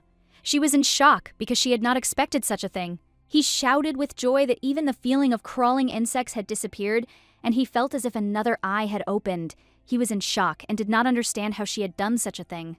Daylin smiled and said she didn't do anything special. Daylin thought of her charge with a smile, but she found it pleasant to watch someone shine and grow so brightly right before her eyes. But a moment later, she was taken aback as someone pulled her. Kells, with lightning speed, took the young lady into his arms and hugged her tightly. He growled and looked at his opponent with ferocious rage. Halt looked at the young man with fury and asked if he was really looking for a fight. Daylin was taken aback and asked them to calm down. Daylin looked at Halt intently and said with a smile that he had just calmed down. She asked them not to fight. A moment later, she looked at the young people with a happy smile and asked if they could talk over lunch. But still, the young people looked at each other warily. Daylin smiled and asked if they were good dogs, since she knew they wouldn't talk while they were eating. Halt looked away from the young lady. She was glad that he had managed to calm down. A moment later, she looked at Kells with a gentle smile, wanting to see his answer. Kells, in turn, drooped and sighed heavily, saying that he would do everything as she said. Daylin looked at the young man in surprise, as she did not understand his reaction. She was puzzled because it seemed to her that she was standing between two rocks, and at that moment, she realized what she had done. Several more days passed after this incident. Halt, unfortunately, was constantly going crazy for no reason. And they all saw it. He looked at the young man with fury and asked him why he was looking at him like that. She sighed heavily as they were arguing again. At first she thought he was just nervous. She knew it happened to everyone. But she knew a saying that smart dogs were more loyal and they caused more trouble. She was very puzzled as she saw that the young man was even digging up a stone that was simply lying on the ground. She understood perfectly well that he could argue with anyone and it was none of her business. But the problem was that his emotions were easily transmitted to Kells, and he in turn became very angry, and she had to calm him down. She thought that he was deliberately provoking her charge, so she calmly asked the young man to calm down. But she saw that it was all in vain, since he even dug into the clouds. Daylin sighed heavily and looked closely at the young man, as she could see that he had completely lost his mind, and soon she realized that he really had gone crazy. As he glared at the young man and shouted at him to attack him immediately, he wanted to hurt Kells with his insults and provoke him into a fight. Daylin looked at the young man in surprise, as she did not understand his behavior. Kells, in turn, was probably listening to the young lady. She was puzzled, since it seemed that the young man had become more capricious, and she assumed that it was all because he tolerated Halt's presence. Daylin smiled and sighed heavily. She didn't know what to do with their pestle, because she knew that soon he would be independent. She wondered if he had suffered a lot in his childhood. After all, he loved when they stroked his head. She smiled and said that they needed to calm Huddle down, and then she would stroke him some more. Kells looked at the young lady intently and said that he understood everything. Daylin immediately rushed to the young man and told her charge that everything would be fine. But before she could take a step, the young man pulled her towards him. She looked at the young people in bewilderment, as they were very wary. Kells said with alarm that someone was approaching the house. She was surprised and asked if the Lord was already heading towards them. He sighed heavily and said that he could not see anything. But at the same time, he was taken aback and quickly turned around, as the glass at that very moment broke and a hail of arrows flew at them. With the speed of lightning, he rushed towards the young priestess, and with his quick reaction, he saved her life. She was shocked because she saw an iron arrow. At that very moment, she saw Halt rush to the broken window. She was shocked and screamed for him to stop immediately, but it was all in vain as he jumped out of the window with ease. At that moment, the young lady rushed towards the young man, but Kells stopped her and shouted that it was very dangerous. Daylin looked closely at the young man and said that she clearly understood that it was dangerous, but she knew that they couldn't leave Halt because the worst thing would be if he went outside in this state and started acting up. She looked intently at the young man and said that they needed to catch up with him quickly. Kells V looked at the young lady intently as he realized that he would not be able to stop her. A few seconds later, he threw her over his shoulder. He sighed heavily and said that he understood everything. She was taken aback in a way she had not expected. But after a few seconds, they easily jumped out of the window. She was in shock because she wanted to run, but not like this. She knew that it didn't matter at all, and the main thing was that his legs were very fast, not like hers. Daylin sighed heavily, because she understood that now she was just a sack of potatoes, so she didn't need to jerk around. A moment later, the young man was taken aback as he heard some noise. After a few seconds, he stopped after running continuously, and informed the young lady that he heard a suspicious sound. Daylin sighed heavily and, looking into the distance, said that it was very good that the young man did not climb over the fence. She was very puzzled and worried because she understood that this time she should not count on luck. She understood what would happen if her ward also went crazy after Halt. She was excited because she realized that she would have to use the whistle, which she did not want to use. But a moment later she was taken aback because the whistle was not around her neck. She was shocked and said that this was a very bad situation. Daylin was puzzled because she hadn't used them in a while and had left them on her vanity. Daylin was furious and was quarreling with herself because she didn't know when she would need them, so she just left them. Kells left the lady and said he would come closer. Daylin was taken aback because she didn't want him to do something like that. She wondered if he meant to say he would come back and get him. She grabbed his clothes and asked him to be careful. At that very moment, the young man was menacingly mischievous, looking into the distance. She hoped that he would hold on with all his might. But a moment later, they saw a truly terrible picture. Halt stood in front of them, covered in blood, and looked at his opponent with fury. A moment later, he looked at his opponent with a fierce grin, and at the same moment rushed towards him. Halt was very angry, and he also attacked his opponent with a grin as he wanted to deal with him as quickly as possible. Daylin froze in shock as she realized things were worse than she had imagined. She understood that if the young man hit her even once, he would win. But she saw that because he was unarmed against the knife, he was seriously wounded. Daylin looked at the young man and wondered if she should just give up and run away. She sighed heavily and realized that it was better for her to do nothing than to just run away. At the same time, she told her friend that everything was okay and he needed to calm down. She sighed heavily, as she simply could not just up and leave them. So at that very moment, she used her power. She directed her power at their enemy, and, sighing heavily, said that it would all be over soon. At that very moment, the young man fell to the ground with a crash and began to scream as his eyes glowed with sacred fire. She sighed heavily and looked at the young man with sadness, as she had not done anything like this for a long time. Daylin was puzzled, as she had only used this method in desperate situations during the war. Daylin thought for a moment and remembered the arrow wound, as she was sure that the arrow was definitely flying at her. She knew that it was just self-defense, so God would forgive her. Moments later, she looked intently at the young man and called out to him. She sighed heavily, knowing she had to get them back to the mansion. At that very moment, she caught her charge and hugged him tightly, just as she wanted him to be calm. Daylin was puzzled, as she knew that it would make things a little easier for her if she could calm Halt down as well.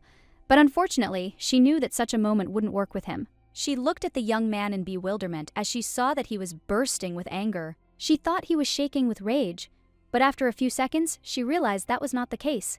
Daylin looked at the young man in bewilderment and called him over, knowing that he had survived the war with his mind intact. She understood that he knew more than anyone else, so she understood that strange things were even more frightening when the man knew about them in advance. Daylin looked closely at the young man and said that she was fine. She knew that when a person was gripped by terror, then ordinary things seemed frightening. She understood that the young man was raging because he was scared.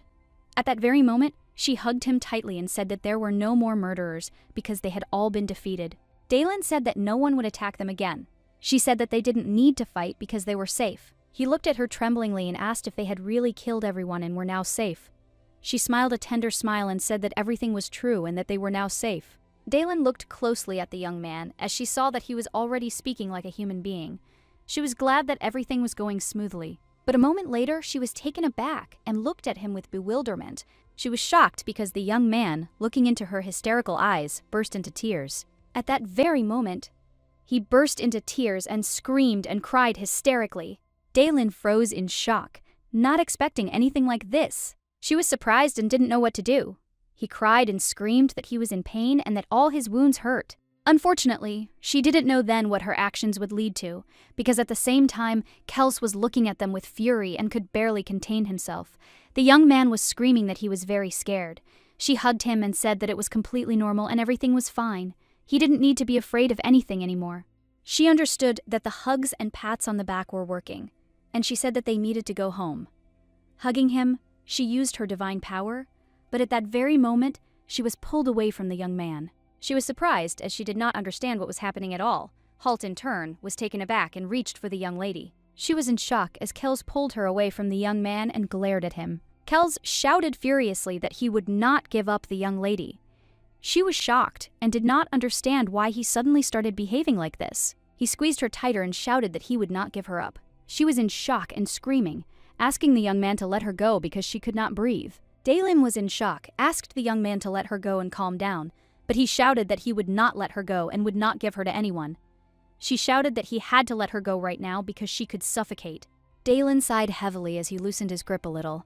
She said that now that her life was no longer in danger, they could go home. She looked intently and with bewilderment at the young man, who, looking at her, was bursting into bitter tears. Daylin looked at the young man with a smile and asked if they weren't coming back. She was shocked and wondered what was going on and why he was behaving like this. Daylin was puzzled as the young man started crying even worse. The young girl was beautiful, like a flower between two muscular men. She knew it sounded very sexy, like a romantic scene. But in reality, everything was a little different. She got the role of a cutlet in a sandwich, which was squeezed from both sides. That same evening, guests came to them. She looked at the Lord in surprise and asked if they were really taking him away today. The Lord smiled and said that it was true. It was very sudden, but they were all very lucky, because there was a person who was ready to replace her. He looked at the young lady with a smile and said that it was very good because she managed to put him to sleep. He smiled and said that yesterday's tooth was even good for them. The Lord looked closely at the young lady and asked how the young man had behaved today. She hesitated, not knowing what to answer. But looking at Halt, who was being packed for transportation, she said that he began to behave much better. Looking at the Lord, she said that the young man did not need to be tied up so tightly. He smiled and said that they were doing this just in case, because they could not know what would happen on the road, but thanks to her strength, he would no longer be afraid on the way back. He looked at her hard and said that she must now give him the whistle back and he would go. Dalen looked intently at the young man and obediently gave him the whistle. Returning to the mansion, the young man talked to her a little. He was puzzled because, unfortunately, he had gone off the rails. He thought that everything would be fine because he had become much better since he came to them. Dalen looked at her companion in surprise and asked if he really felt better. He sighed heavily and said that it was true, but he still stumbled, which happens to everyone, but he was still very upset. He said that before, when he was so pressed, his eyes would pop out of his head, steam would come out of his ears, but now he has learned to control himself. He was surprised, because his head was clear and it seemed to him that this was the most adequate state he had ever been in his life. He said with a smile that even if the dog provoked him now, he would not fall for such provocations, but in turn, he began to provoke the young man. Dalen looked at him intently and asked him to calm down, since she wanted to do without this. He smiled and agreed with her, and also said that if she says it's not necessary, then it's true. He said with a satisfied smile that since arriving at the mansion, he began to sleep for as many as 3 hours. Dalen looked at him in surprise and asked if that time was really enough for him. Kel sighed heavily and said that military men like Halt were supposed to get very little sleep, as their job was to hide and raid.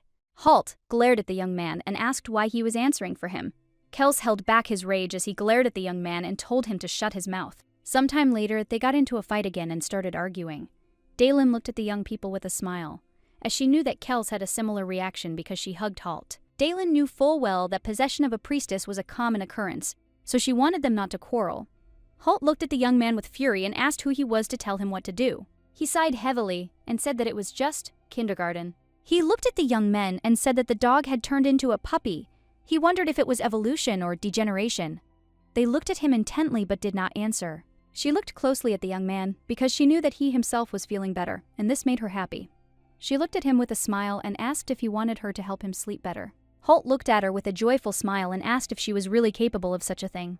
She smiled and said that she was capable, but unfortunately she could not do such a thing every day. But today he was scared so she could use her power against him, because this was a special occasion. Dalen said she thought lack of sleep affected his emotions, so if he slept better, his mood would improve.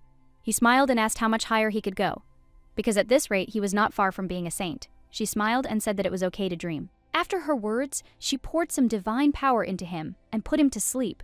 She knew that if he had been conscious, they could have said a proper goodbye. Dalen stared at the carriage as it drove away.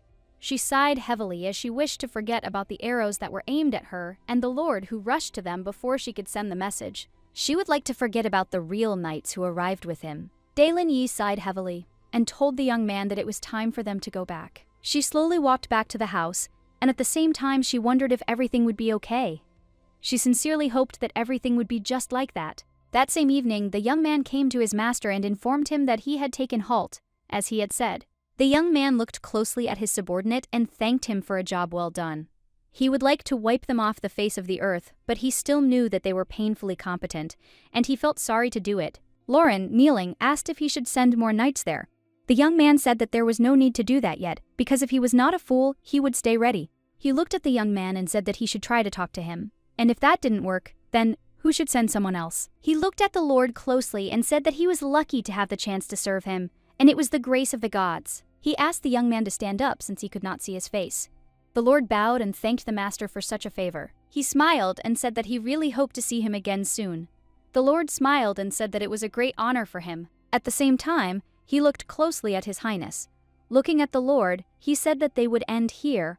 Also His Highness, looking at the Lord, said that if he next time sends anyone, he must make sure that he does not have imperial insignia. The next day, the young lady looked at the Lord in bewilderment and asked if he had brought another one. The Lord looked at them with a satisfied smile. Lauren looked at the young people with a satisfied smile and introduced them to their new chef. He also introduced the new manager who came with them. Lauren looked at the young lady with a happy smile and said that thanks to her spiritual achievements, they were able to hire staff. He smiled and said that they were one step closer to creating a real young master.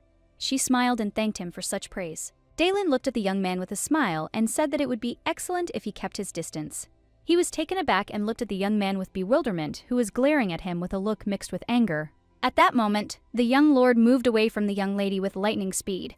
He smiled and said that it seemed like the young man was still quite sensitive, Dalen looked at him with a smile and said that he did not need to move so far away. The Lord smiled and said that when the manager had examined the young man's condition, the rest of the people would arrive. He smiled and said that call a certain number of people. He was glad and said that the young lady was sent to them by the gods. She looked at him with a smile and asked him not to forget to mention this in the work report. The Lord said with a satisfied smile that he only used carefully selected phrases. She smiled, as she was glad about this.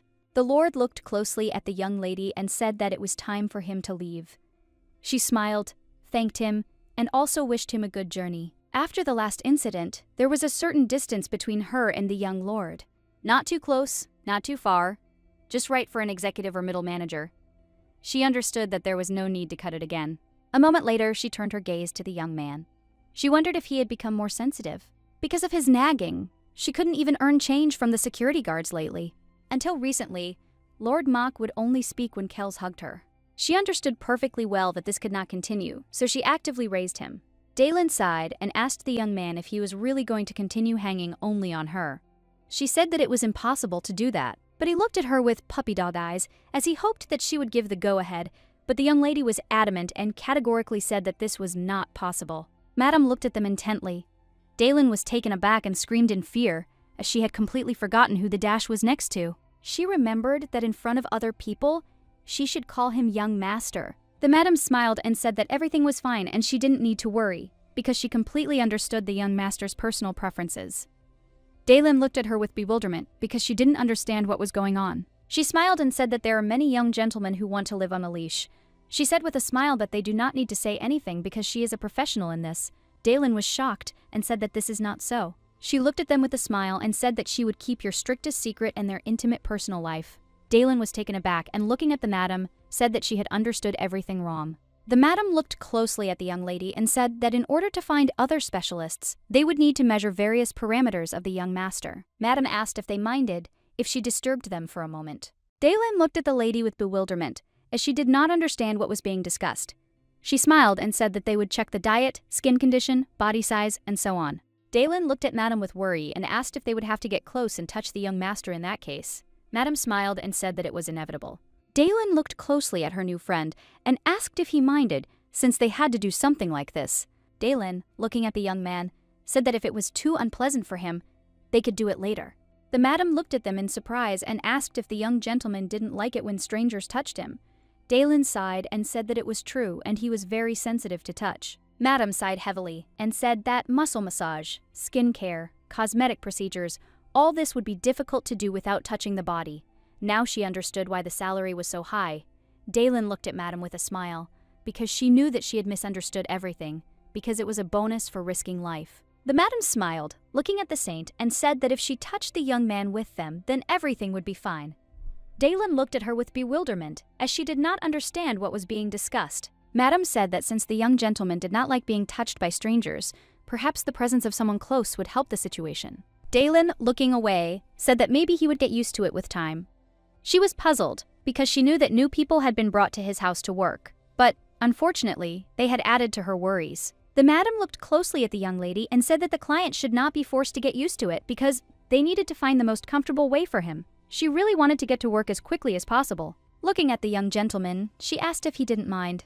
Kel sighed heavily and said that if it was an order, he would carry it out. The young lady, in turn, wanted to hear a refusal from him. Madam looked at the young gentleman with her joyful smile, as she knew that his determination was excellent. At the same moment, she opened her luxurious suitcase and informed them that I would like to demonstrate my blazing professionalism to them.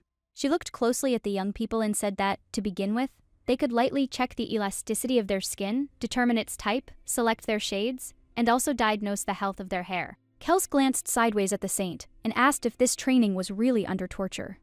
She sighed heavily and said that it wasn't, but at least it wasn't like that now. Sometime later, they sat exhausted on a chair, as Madam had given them a stormy morning. The lady thanked them with a smile for their work and also said that they would carefully select and send specialists to them. The lady examined the young man thoroughly from pores to hair. By the end, he no longer understood what exactly Madam was studying. Kels sighed heavily and asked the young lady if this was really the young master's duty. The young lady, in turn, was no less tired. She sighed heavily and said that perhaps this was the case, and that was the reason why they had sent people to them. She was surprised because she learned that there were separate specialists in hair care and hairstyles. She was shocked and wondered what the concept of a young master meant. She wondered if a young master should not be looked after less than a noble young lady. A moment later, Madam came up to them and informed them that it was almost time for dinner. She looked at them intently and asked if they would like some chocolate while she prepared everything for dinner. Dalen was taken aback and looked at Madam in surprise. In a hurry, she called out and asked Madam how long she had been standing right in front of them. Dalen looked at the young man in surprise and worriedly asked if he hadn't noticed her either. He sighed heavily and said that Madam had been there all this time and that she was next to them. The young lady was shocked because she hadn't noticed her and he hadn't told her. In a hurry, the young lady asked the lady's mind for forgiveness and also said that she would accompany her to the room. Madam smiled and said that she did not need to do this because they should have dinner first. A moment later, Madam handed them a very sweet chocolate. She asked them to eat it, as she knew it would make them a little more energetic. She said that they could snack on the chocolate and then accompany her to the kitchen. Dalen thanked Madam with a joyful smile and also said that she would be happy to eat it. The young man, in turn, also thanked Madam. Dalen knew that a dessert from a professional chef was something special. She understood perfectly well that you couldn't try something like this even for money. Opening the candy, she handed it to the young gentleman and told him to open his mouth. He froze for a moment. She looked at him in confusion and asked if he didn't want to eat. She quietly asked if there was poison in there. Kels said there was no poison in there.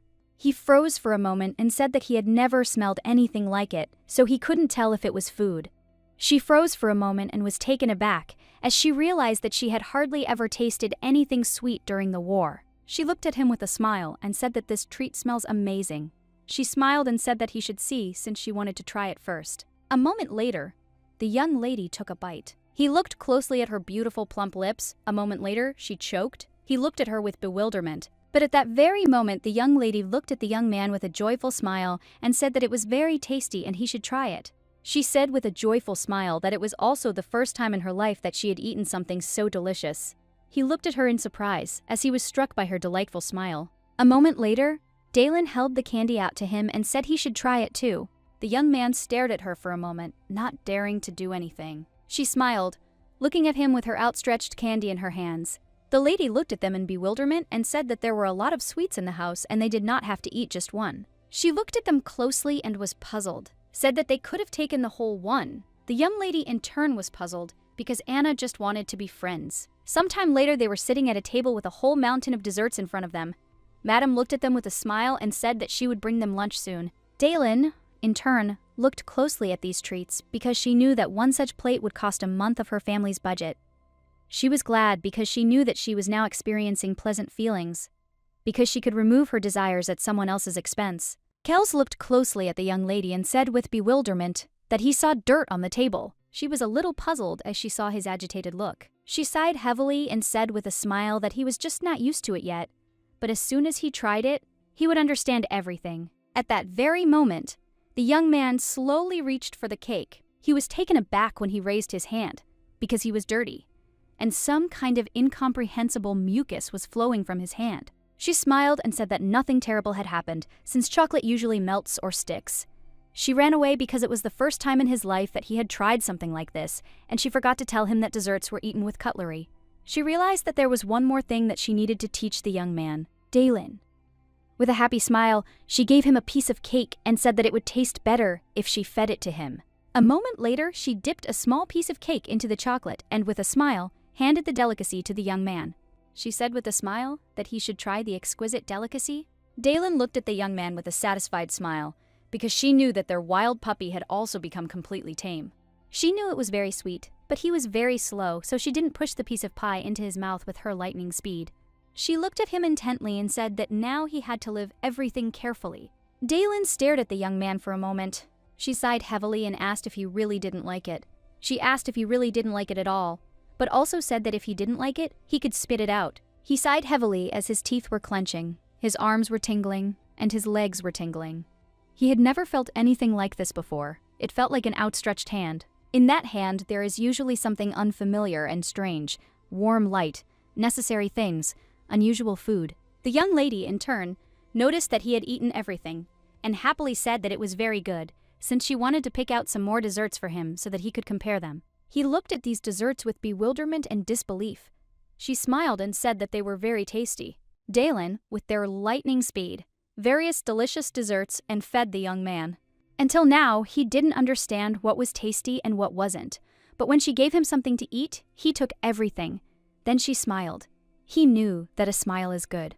He saw that the corners of his eyes and lips were twitching slightly, and his breathing was becoming uneven. He unconsciously reached for his face. At that very moment, the young lady said that he just smiled a little. She was very happy about this and told her that sweets improved his mood. She looked at him with a smile and asked if he understood it, because she knew that it was called sweet. He looked at her shyly and smiled slightly. Daylin looked at the young man with a smile and asked him to eat something else, if of course he wanted it, and she also asked him to wipe his hands. After some time, the cook successfully adapted to the mansion, so she prepared various delicacies for them. The young men, in turn, had also become very accustomed to her. Madame smiled and said that she had provided them with fried lobster and turkey for lunch today, and that for an appetizer she had made a vegetable salad and potato soup with croutons, and for dessert she had prepared them strawberry pudding and chocolate cake. Daylin didn't understand the point of appetizers, because now just the sight of the cook made her hungry. Madame looked closely at the young people and said that they should start eating right away, and if they needed more, they could tell her.